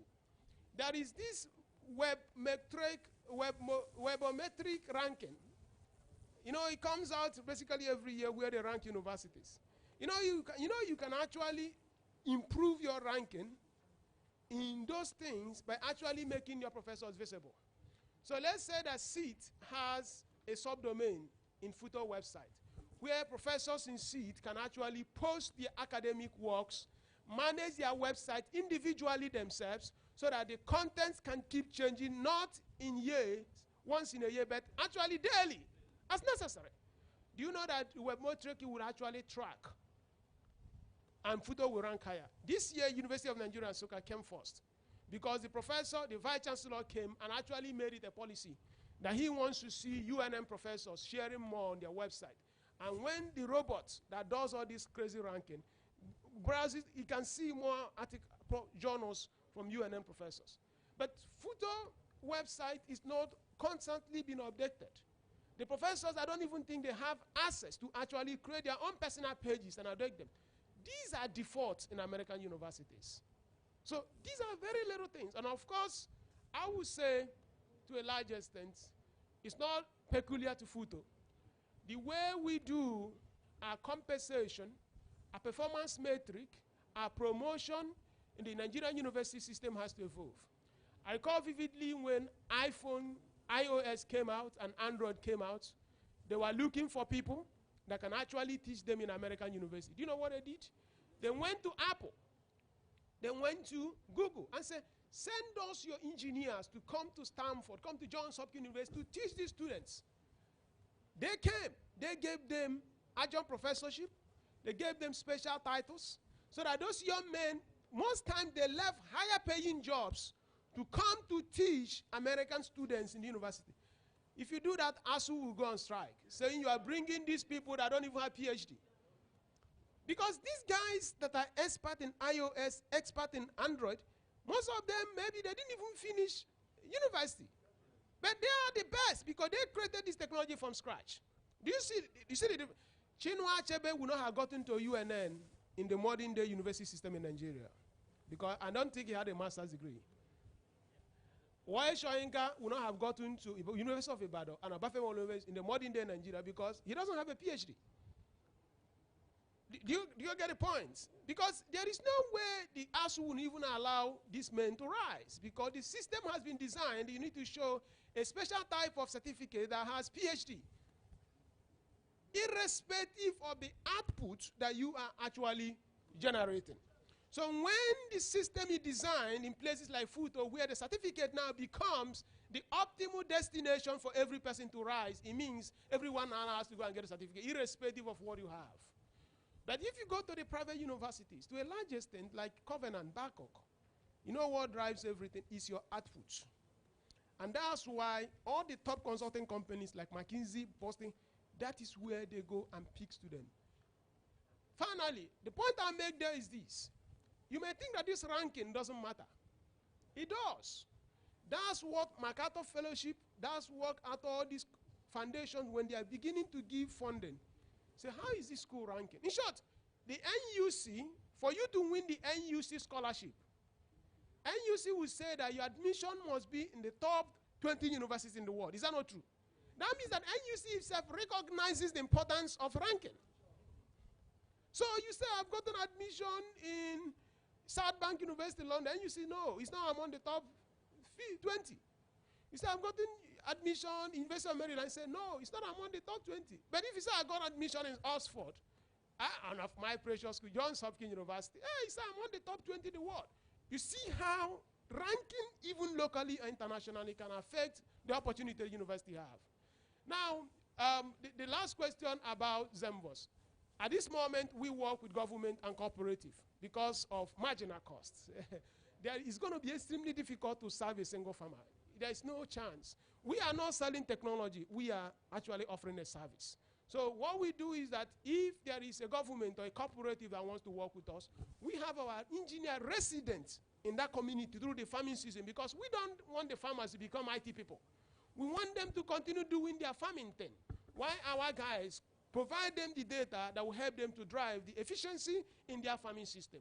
So asking your father to buy ZEMVOS when we are not, there's no way. We are not going to distort the equilibrium point, what happens when he goes to the farm. He will now be looking at the technology, wasting all the time.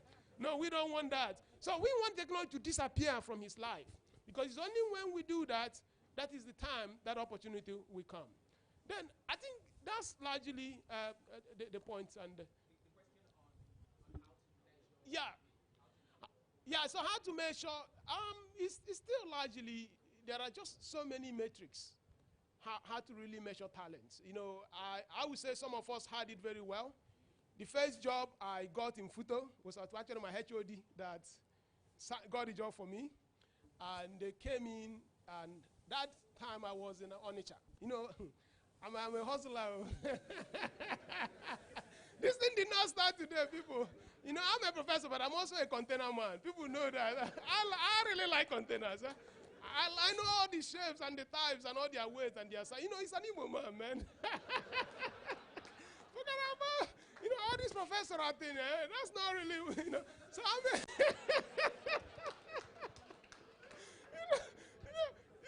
it's not this thing, you know. You know, the other day we were discussing the sizes of trucks, 30 tons, 60 tons. The guy was looking at me. I said, man, forget it. So what happened there was, things have really changed. Things have really changed. What has changed here is our population is growing faster than our economic growth. I think last half of the year, the GDP was 2%, while the population was 3.2% growth. So in other words, a generation of Nigerians are getting poorer because if a population is growing faster than economic growth. So unlike in the past when a young man finished secondary school, the father will call the gunman to come and shoot gun because life will just ramp up very, very well. So when I was in FUTO, if you are finishing the best in your class, especially in engineering, electrical engineering, you are short of many jobs. You know, the first one came. So I told my HOD, I'm not necessarily looking for a job, because there was something I had in mind that time to build a software. And but engineer SOU work, you know work now. He just went and signed something for me, and now say, okay, well, the only thing you do is just to start work. And to make sure I obeyed our guy, I actually started work, but I left that company after 2 days, just to make sure after 2 days. Because I had a problem. When I went there, they gave me a Mercedes-Benz with a driver, gave me a 3-bedroom furnished flat, and I called, I say, is that a life? No, I was really scared how things could be so nice. But then I said, no, I don't feel comfortable just getting into this type of life, that I would like to get into a place where I'll learn. And also, I wanted to be close to Lagos because of American Embassy. You know, if you stay around down the hill, before you sneak out for the American interview, they will know that you are sneaking out. So, but it's cut the story short. If you look at Google, Facebook, and the top technology companies in Nigeria, they are no more asking for the degree requirements in their job applications. They are asking for what you know, not necessarily the certificates you have. So measuring talent now is really, how can you make what you know visible? If what you know is not visible, no one will know you. And that is the difficulty we have in Nigeria, because we expect, let's say, Mr. President Buhari, to now go and discover one man in Opopo who is really very good, even when that man is not visible. The reality here is that the reason why politicians are recycled is that because they're always the most visible ones before the people that make decisions. So if you're a student or if you're a graduate, besides anything you know, you must make sure that you are visible, otherwise no one will identify you. I call it, if internet is not working for you when you are sleeping, it means you have not using the internet very well. People need to discover you even when you are not making efforts to be discovered, because you have what I call benchmarks, enablers on the web that people can see your work and they will begin to call you. Thank you very much, ladies and gentlemen. Thank you very much. Thank you very much. Please, we quickly want to call upon the MD Suni Foods Limited, Lady Nkiru Ajoku, ably represented by the BOT Secretary Engineer Emeka Alozie, to quickly say one or two things for us. Just 1 to 2 minutes, please. Is he here? Let him come forward. Yeah, thank you very much. Let's put hands together. Then just after that,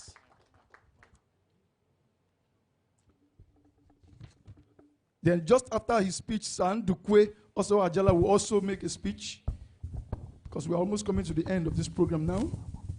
After that, our panelists will just use 1 minute and close up. Thank you. Great Futoites. Great Futoites. Chairman, members of the high table, all other protocols. On behalf of the chairman, the Board of Trustees Association, in the person of Lady Nkiru Ajoku, who actually planned to be here. We planned to be here together. There are 4 of us who are present in this arena as Board of Trustee members. But unfortunately, she came back a few days ago and the husband took ill. So she had to stay with the husband. She's very much with us, and she sent her regards. Having participated in this program, I want to say that as members of the BOT, we are very much elated. We are happy with the trend of events. We are happy with what is happening in the alumni. And we are more determined, as it were, to support the university in making sure that FUTO is not only recognized globally, but FUTO is seen as a place where you can go and fish out talent that will go and stand their own in the world. We want to thank the discussants. We want to thank Professor Ekekwe for the expose he gave us, the insights on exponential development. And I want to challenge all of us that it actually begins with you. I can see that this hall is full today because of the awareness that was created for this program. If you have not been participating actively in the alumni activities and you're based here in Lagos, you should be asking yourself, why have you not been participating? You need to come and contribute.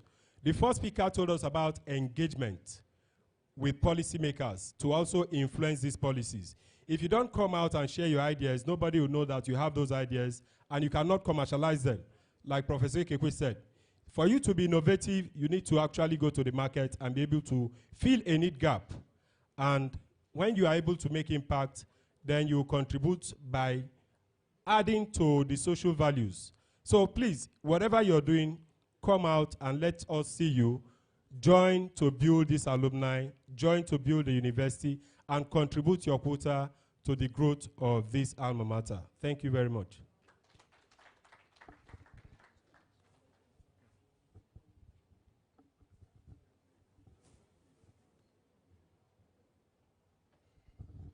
The chair of this occasion. I'm not going to make long speeches, but I want to say something. Prosperity, growth, and development will follow if we have the humility to appreciate that we don't know and we're willing to learn. I want to plead with the university, the alumni, and all of us to have the humility to pick the ideas given to us today. Do not say that we have been doing it. Just say, we have not been doing it. Just like you could allow your child to teach you something you don't know in your telephone, in your Android phone. Just be humble enough to say, I don't know it. Show it to me. And they will show it to you and run away. The university should be humble enough to say, we are not getting it right this way. Not emphasizing we are doing this. Because if you are doing it right, there are people doing it much better than you. So humility we need to count in all that we have taken today so that we can move FUTO forward. I can assure you that the university ex-graduates are doing great things, but you must have the humility to look for them wherever they are. Thank you.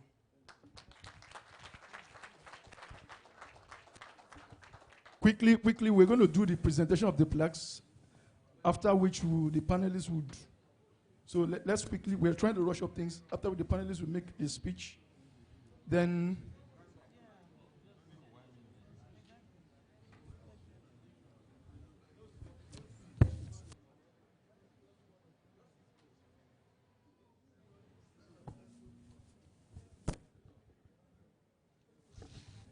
Great FUTOites.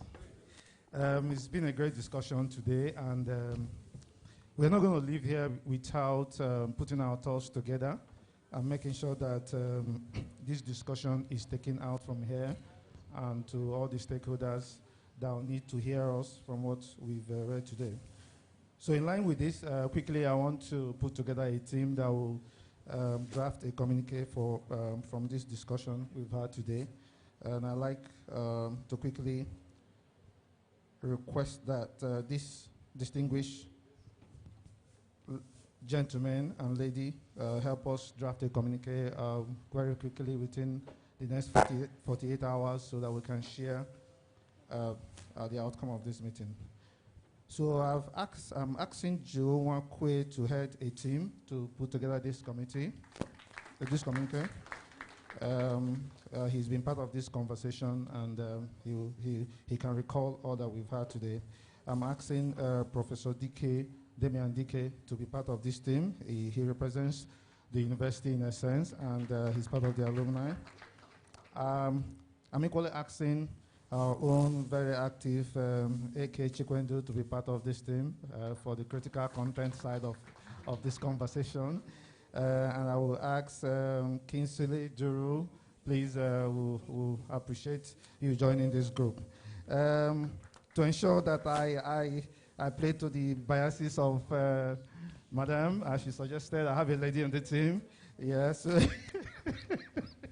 Yeah. So to bring a different perspective to the issue. So I'm making sure that a lady is part of this team. So I'm asking Cynthia Anyora to be part of this communique drafting.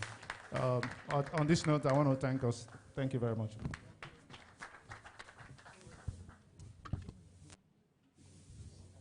Quickly.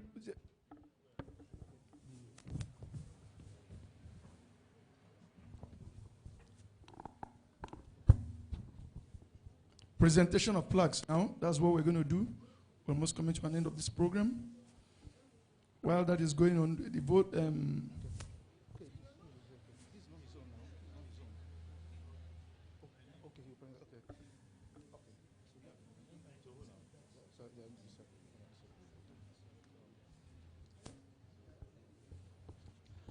Could I humbly ask our erudite speaker, the great Prof. Ndibwisi Kwekwe, please, our lecturer, can you honor us by stepping on the stage, please? Thank you.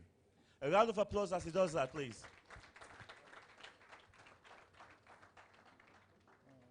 We need somewhere we can have the photos.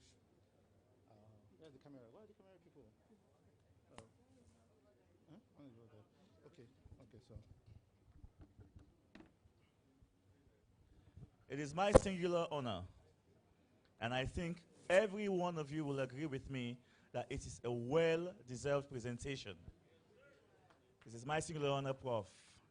I'm going to ask you one question before I close, but anyway, it's my singular honor to present to you today for your diligence and the knowledge you have imparted just this afternoon. We wish we had more time to spend with you. But this, from the Alumni Association and from all of us, in deep appreciation for your performance here today and for the knowledge you've shared. Please accept this from us. Thank you.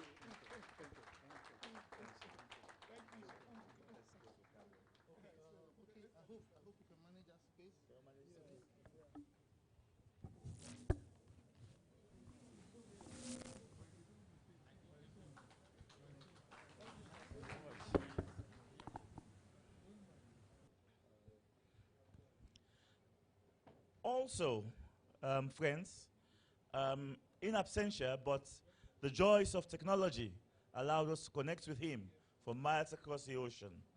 Our own very Kingsley Fugene, who did that video link with us, and also taught us quite a few things. My notepad is full, actually. So it's with great pleasure and delight that we have this plaque for him. I don't know, is anybody going to receive it on his behalf? Or maybe you will? No, I can. Collins, can you come and receive it, please? Yes, Collins, please.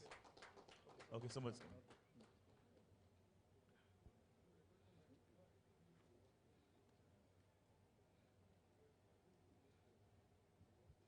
This plaque is presented to our keynote speaker, Kingsley Fugene, for his astute guidance today on how we can do that leapfrog that we need to. Otherwise, we are doomed. Please convey our deepest appreciation and congratulations. Thank you.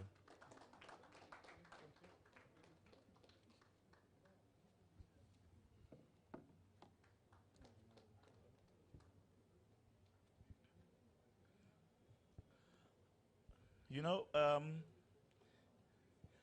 I have a story, a short one, because time is fast spent. When Her Excellency Ellen Johnson Sirleaf was inaugurated as President of Liberia, I was there with my wife. And after the ceremony, we went upstairs. There was a short gathering to congratulate her. And there was an overflow of women, very powerful women in this Africa, that I felt, in fact, I felt out of place. So I remember when I went to shake her hand, I said, Madam President, today I almost feel like being a woman. And she laughed. And indeed, today, with the performance, the insightfulness of our sister, Mrs. Linda Madu, can you please step up?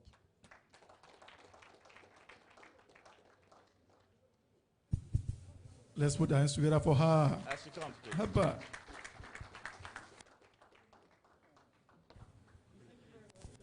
I think you have taught us that indeed, they say empower a woman and you empower an entire community. And I think this is true. All of us shall endeavor to make sure we are more inclusive and more sensitive to the fact that we need better managers. So, with great pleasure. I'm delighted to give you this plaque for your participation. Thank you so much. God bless you.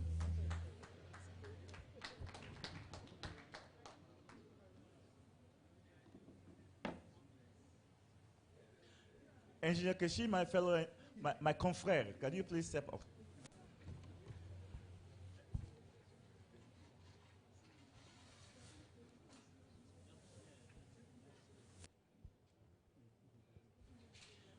You know, friends, they always say that the way an engineer approaches a subject matter is quite different from the way everybody else does.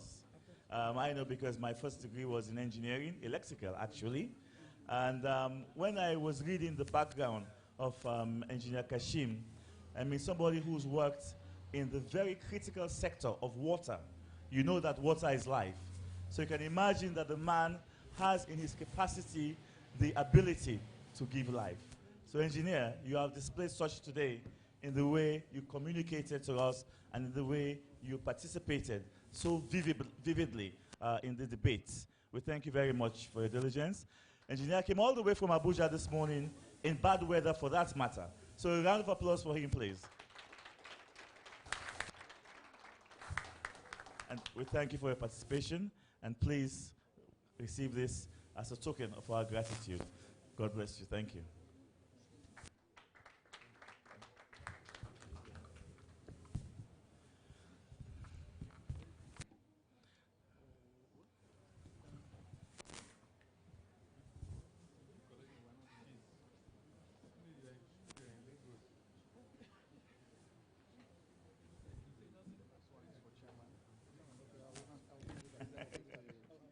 Well, I've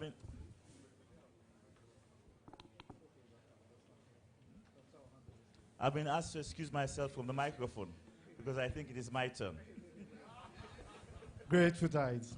Ladies and gentlemen, we had the great pleasure of having Ambassador Henry Macaulay join us all the way from Sierra Leone, and it's a great honor for you to have joined us in this meeting today. Nigeria is a great country in the sense that we are the big brother in Africa, so to speak, if you don't disagree with that. And we're happy to have you, and your contribution today to this discussion has been very outstanding. You've been able to share this occasion, and we've reached to this point where we are having to close. So we're very grateful for your contributions and your participation, and we want to say thank you very much for all the effort and contribution to this event. We hope to continue our relationship with you going forward. So thank you, Ambassador, for coming.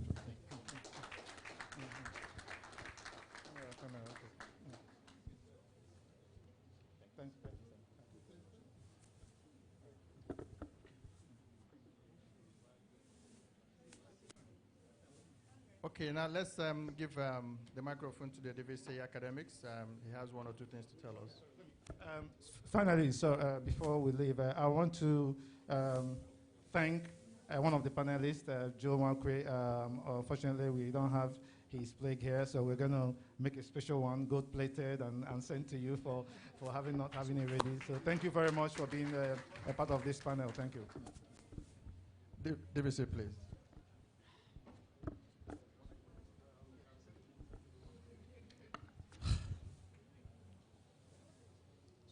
The chairman of this occasion, members on the high table, the great audience, every member here present, ladies and gentlemen.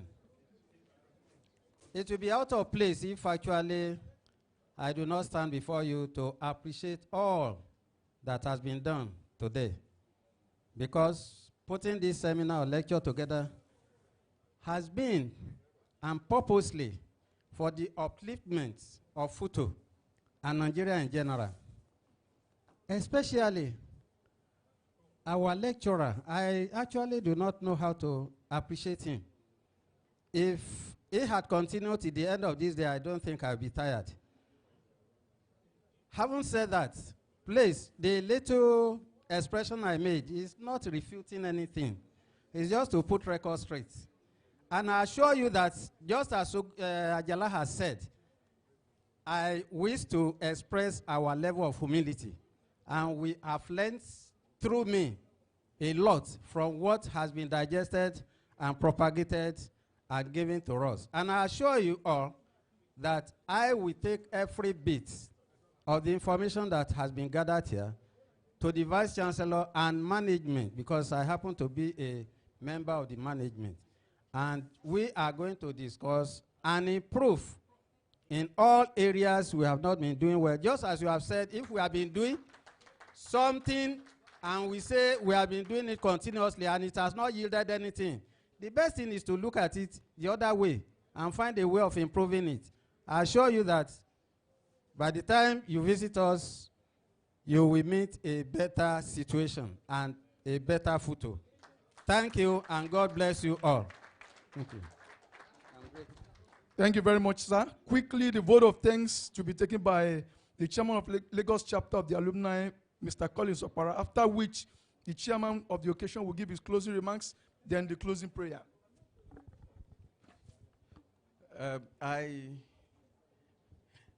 Before I begin, I want to say a very big thank you to all those that have made it to this lecture and that have stayed this long.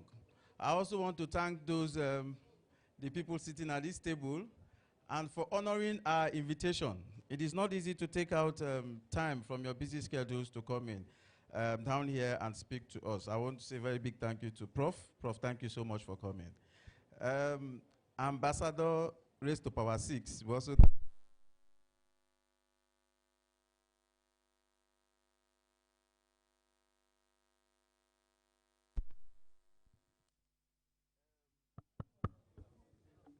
we say a very big thank you to Joe, who was co-opted impromptu, and you see, we say that FUTO graduates' heads are very hot. You just call them anytime and they will write their exams. Thank you so much, Linda, for coming. In fact, I was thinking that Linda would not be able to come. I was now saying, Linda, you cannot be calling me Femo up and down in school, and you now reject to come and talk for us again. You know, thank you so much. And also, Dr. Sam Amadi, who sent his apologies, he wasn't feeling too well. Also, John Ugbe, he came in yesterday ill. He had to go to the hospital today. He thought he would still come in. So he called me later and said that he's still in the hospital waiting for some tests. So John Ugbe couldn't come in, and we know that he would have done very well. We also want to say a very big thank you to those who have sponsored this event, and they have been very immensely powerful and awesome. We want to say a very big thank you to Soulmate Industries. We say a very big thank you to FPG Technologies. We say a very big thank you to Jim Call Resources. We say a very big thank you to Chimons Gas. We say a very big thank you to General Marine Services, GMO. They powered this particular event. And we also say a very big thank you to all our supporters. We have Vega Sirius, we have Series, we have the McQuintus, we have our big man, Clifford. He had to come in from Canada.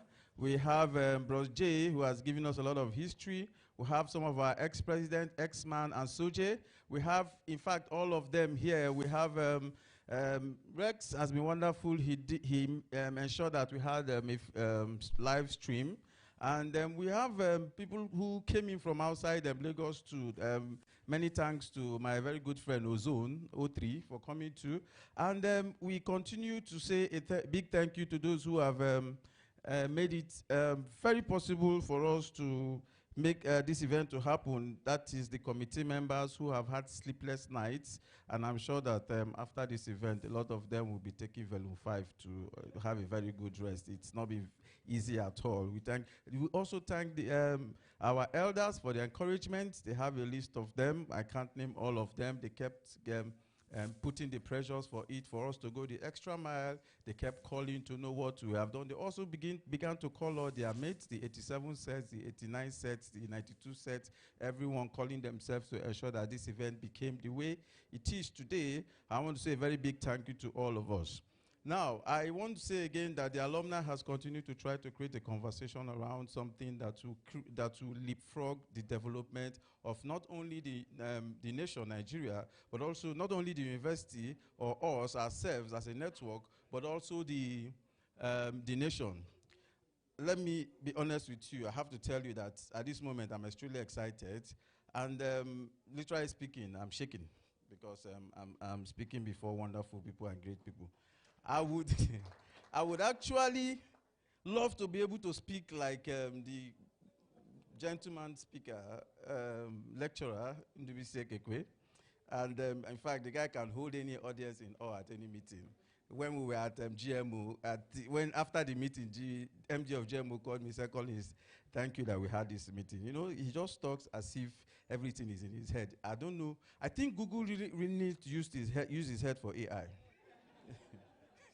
So what I wish to say is that, this lecture, The Pursuit of Exponential Development, is something that we began in 2006. At that time, people like us, we were apprentices. And we had powerhouses like Belonjuru, Sandukwe, Oso Ajala, Bros G, and Felix Chuku, and other Mekama Chuku. We were just looking at them. You know, we used to be errand boys then. We were the ones that were entering Okada and doing all the messages ahead, though we were not village boys anyway. So, so we were doing all the running around. But today we have grown. We have been weaned. We said we are going to take over. So at some point in time, when they call and say, look, it has to be this way, it has to be like this, whatever, we'll analyze it, come together. I'll call Kingslu, come, I'll call Chinedu and everybody. And say, this is what they say. They said. I would have said, okay, it's an opinion. Let's refine all the opinions that has come from the elders and all those, and we'll look at it and we'll try to take the best. Because this is what they have taught us to do. It's not like we'll take everything hook, line, and sinker. We have been made to become people who can take decisions and to leapfrog our development. And that is why the Lagos chapter members, we have looked at it and we said, look, first of all, if you need to grow, you need to also build your block. You need to make your own path strong. And that is some of the things that have strengthened Israelis. And that is some of the words I keep taking from Benjamin Netanyahu, who says that you need to have your own strength, build your own team. So Lagos chapter members, we said that let us even look at the association as an organization, a company. And let us look at all the graduates of FUTO as the market. Let's look at the association and the members who have registered into the association as the customers. So what do we do to attract more customers from the market? So we decided to create programs and projects that will bring up, because first of all, what is the point in sitting down in a meeting and say it's an association, and after you argue constitution, you argue who is more powerful, you argue ego, and you argue all those who needs to be respected and not. And no value is created at the end of the day. We said, look, we need to place these values on the table. And then we said that we are going to first of all have events. We started with Thank God It's Friday. It looked like one party, whatever. But by the time we started having that, there was bonding. We started bonding. People began to come and began to register with the association. The next thing we said we were going to do is to look at programs that will help us. We said, why can't we have a medical emergency insurance scheme? Some of our members want to go to the hospital and they tell them you have to drop a deposit. And some, we lost a member, and we actually had to raise money to ensure that one of our members was not amputated. But because it was late, the hospital had left the hand to rot, but we said we were not going to amputate it. We raised about 800 and something thousand from the house, and Ifeanyi is here. It's not like it's a story. Ifeanyi is seated down here. So we had to do that, and but we now said we need to go the extra mile. It needs to stop. So we said we were going to have that scheme come up. We began to discuss that. And Eke Chikwendu is here. He has also been very helpful in driving that conversation around us. We said again that we were going to have an alumni dinner that will continually drive us and make us better. Then we said again, in Africa, the safest crowdfunding mechanism in Africa is not, we are not Europe, we are not America, is cooperative.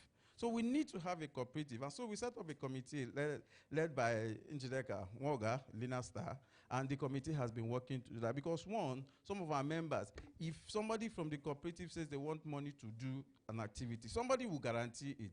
So, but if I don't know you, I will not guarantee you. If I'm not close to you and you're not doing what you're supposed to do, because we have a problem in the country, which our country risk is high. There is loss of trust. It's not easy. You have a big idea, but getting the fund is a problem. So we said we needed to create that, and we needed to do all that. And one other thing we said was that, how do we even mine ideas? How do we tell them? Because we cannot promise everybody that we'll get them a job. there was a time when every person in FUTO that comes in, and before you're going, you're thinking like you can own your company. You can actually build a business that is bigger than Dangote's. But most times you find out that people now come out and feel that they need to have a job in an oil company. Meanwhile, the economy of the world is shifting away from fossil fuels to knowledge economy. It's shifting away from fossil fuels to intellectual property businesses. And so we needed to continue. So we said we need a hub. And we set up an innovation hub at the hub. And how did it come up? We said we needed this, and we called a few people. We called a lot of people, and at one of the meetings, the money was raised for us to set up that hub. And as we speak today, that hub is based in Marshall, Surulere. Please, I need the Lagos chapter to give themselves a round of applause. Now, so far, that hub has hosted a number of activities and will continue to host activities. When Prof told me that he was going to come in on the 17th, and I said, look, we're going to draw all the juice we can draw from Prof before he leaves. So we set up a breakfast meeting, which we had, and it was awesome. We streamed it live as well. And because we had idea that we are going to be bringing our people, knowledgeable people, captains of industry, people with great ideas who have achieved, even from small, to have weekly breakfast session, to discuss production, business, ideas, entrepreneurship, success, and all that, just like we have it at all our meetings. So we said, now, this is an opportunity for us to begin or kickstart that activity with the visit of Professor Ndubisi Kekwe. And for those who attended, that would really attest that it was awesome. And so the Lagos chapter has continued to do, and the objectives of these programs is to create an integrated economic and development approach for the Lagos chapter of the FUTO Alumni Association. And it is to leapfrog the growth of the chapter and to create critical mass of new and important followers whose energies will be harnessed to support the university through the Alumni Association. And this is an objective that needs ruthless attention. It is also an objective that needs the wisdom of elders and the strength of the younger ones. We will continue to do our best, but we also need the university community to begin to take action to leapfrog the development of the university, especially in the area of deploying IT to solve problems, such as transcripts. It is a problem for us. So there is no excuse to not to make this happen, because we have the people who are ready to help. So tap into the Alumni Association, and you will get this help. So finally, ladies and gentlemen, I want to say a very big thank you for taking your time, and I hope that it was worth it. Thank you so much.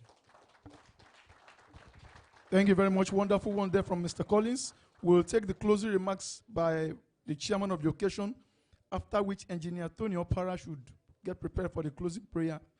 Then we'll now talk of the national anthem. Thank you.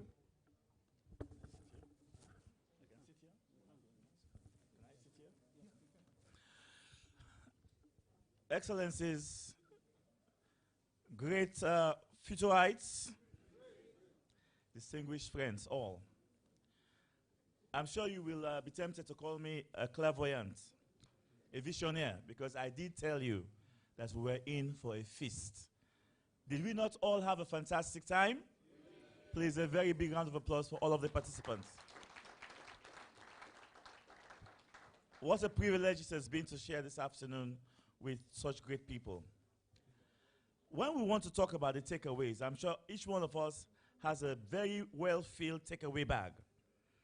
And if you look into that takeaway bag, I'm sure you will find self-pride, zeal, patriotism, creativity, inspiration, and innovation. I want us, please, to add love and godliness, because all of that has been on display here today. I want to quickly thank the panelists, first of all, because each one of them came with their own unique perspective. My colleague, confrère, Engineer Kashmir, who's left, he spoke about the leapfrogging, the AI, and that, you know, there seemed to have been a decline from what was observed in the 90s up until today. He also spoke about the need for national cohesion, working together, regardless of regions or borders. He also talked about how we can avoid wars by working together, which makes me think of King Solomon in the Bible. in spite of the fact that he was accused of having how many thousand wives? But he was the only king who never went to war. The only king who never went to war, and this is because all of his neighbors were his in-laws. So I'm not advocating for us to have 1,000 wives, but I think the point is made clearly that being together, bonding, is a beautiful thing. I must also thank Mr. Joe Nwakwe, who I hear is a petroleum engineer. He came across talking about the need for governments not to crowd out the private sector. I think there should always be synergy, always a partnership. Of course, he also spoke about, he opined that since oil has gotten us to this mess, oil should take us out of the mess. That's a very interesting perspective, and I think it does have some value. He spoke about transparency, industry research collaboration, inclusive prosperity, which is key, and also infrastructure, power, roads, and rail. Thank you very much, Joe. Thank you so much. And my dear sister over there, of course, coming from where she's coming from, I mean, she has been in all of quite a few key organizations, KPMG, and now at Nest Oil. I think, understandably, she has a deep insight into corporate excellence and what it takes to make an organization grow or fail. I thank you so much. I think that your reassurance that AI cannot replace humans, I think I want to thank you personally as well. Because frankly, I myself, I do get worried at times to see myself serving a robot rather than a robot serving me. But thank you. But indeed, it is not meant for us to fear the future. It is meant for us to step up and see how we can add value. I thank you so much. And I've already promised you that I shall be more gender sensitive. Thank you. I think that I will thank Mr. President here. Mr. President, you have been able to keep this team together. And, you know, it is not easy to be in charge of such intellectual property as your members are all. So I want to thank you. And I want to plead with you to keep this flame burning, not to let it go out. I also want to thank the organizers, very especially the Alumni Association. I think this is a very important tool, like I said earlier, and I believe that all of us have gained a lot from it. I want to thank especially, last but not least, our lecturer. You know, I did not expect anything less from a professor, an inventor, an engineer, an author, an entrepreneur. But yet still, you managed to surprise me. And you really amaze me with, first of all, your humility, incisive clarity of mind, and your effectiveness of communication. Thank you so much. You know? And I thank you also on behalf of the younger generation. Some of us, we still call ourselves youths, even though we may be past the borderline. But I mean, the inspiration that you bring, I can see the interest in the eyes, on the faces of our younger participants in the audience. And I think that sharing that your deep knowledge and experience has gone a long way today to motivating many of us here to bring great leaders of tomorrow. Thank you so much. And I do wish you well with all of your projects.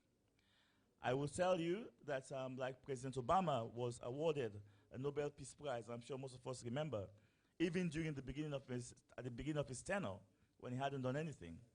And when the questions were asked, it was said that the Peace Prize was awarded to him because of what was expected of him, not only for what he's done. So dear Prof, you are our own prize winner and our great expectations, and we know it will not be unrequited.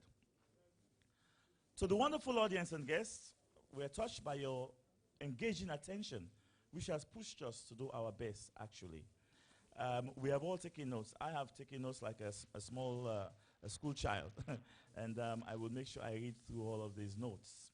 And I think that today was a well-spent afternoon. you know, talking about education, knowledge base, I tend to believe that the human capital is a bigger resource than our natural resources.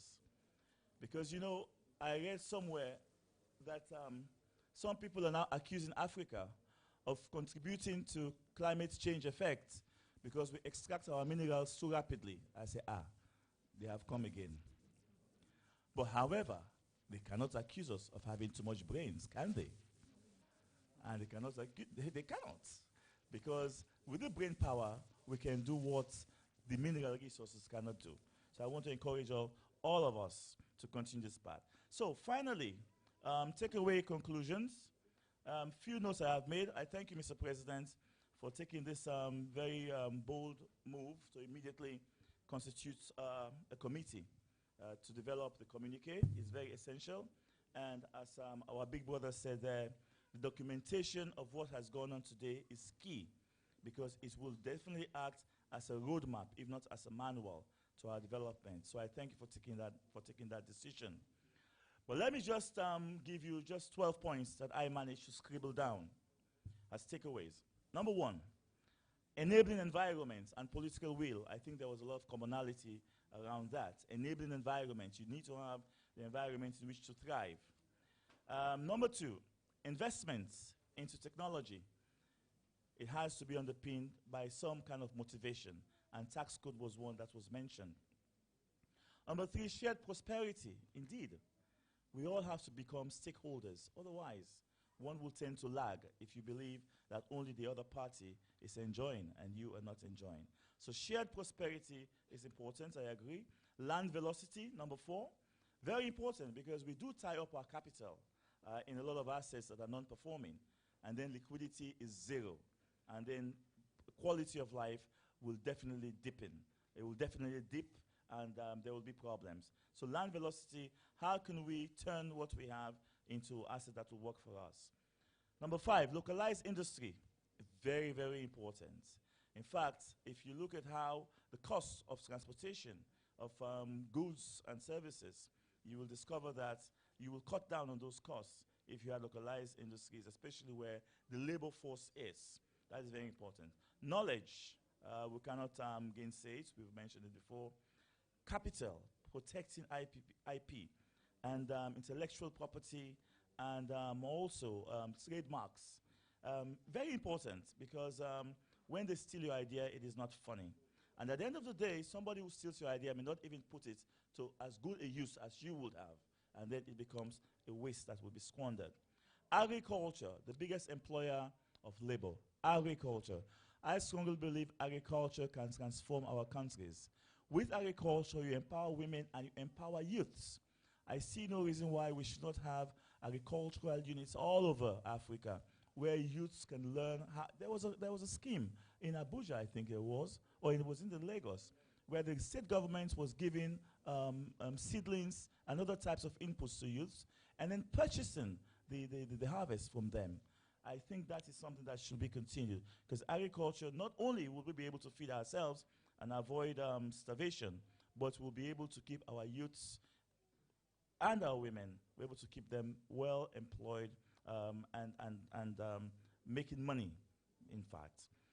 Commonality of purpose, that has been mentioned. We have to have one purpose. A speaker mentioned that even as we are in this hall, do we all have one mind? Are we all seeing things the same way? I think it's important. And I think also, all of us here, Christians, Muslims, I think we all do believe in God. I think some of these things need prayers for us to have that spirituality that will combine us and give us one-mindedness so that together we can move things. Remember, they say that if you want to go fast, you go alone. But if you want to go far, you go with other people. We need data. We need data. We need data. I say no more. Our data should be in our hands, not in the hands of others. Somebody mentioned exponential development in FUTO.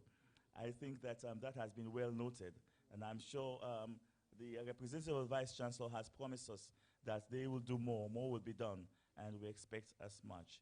Inclusiveness, cannot say anything more about that. Inclusiveness. So with all this said, ladies and gentlemen, what are we going to do We who have listened have benefited. What are we going to do? How are we going to take away this message today? Practicalize it and make it work for us. Make our afternoon that we have spent worthwhile. I think each one of us should be an ambassador of what we have learned today. Take it out, starting with ourselves, starting with our thoughts, spread it to the community, permeate it to our bigger community, to the country and to Africa.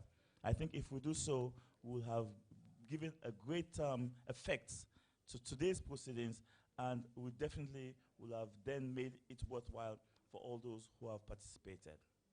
I hope this was a well-spent afternoon. I'm sure it was.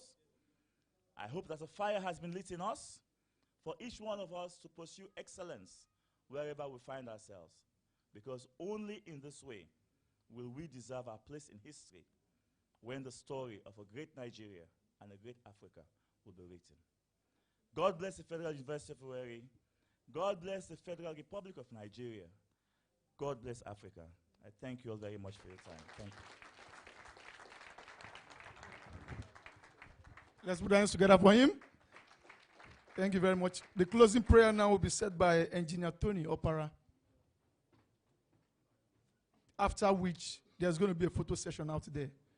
So please, it's a paparazzi session. In the name of the Father,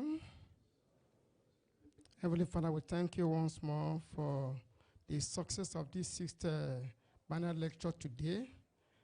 In the last 2 weeks, there have been rainfall in Lagos, flooded everywhere, but today it has been a very good weather. We thank you as we go home now. Those of us that came with air, those on the road, anyhow we come from, Father, lead us peacefully home in Jesus' name. Many of us, those who don't have jobs, Father, provide for them in Jesus' name. Provide for our children, provide for our family members, provide for all members of FUTO Alumni in Jesus' name. Father, we need more peace. We are happy that this thing that united us together, that FUTO Alumni, will continue to progress in Jesus' name. In Jesus' name I have prayed.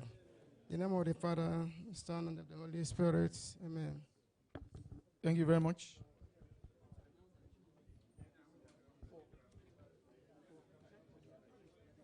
Yeah, please, let's not forget. There's going to be refreshment immediately after this. So you go there, refreshment, and the paparazzi session continues, please.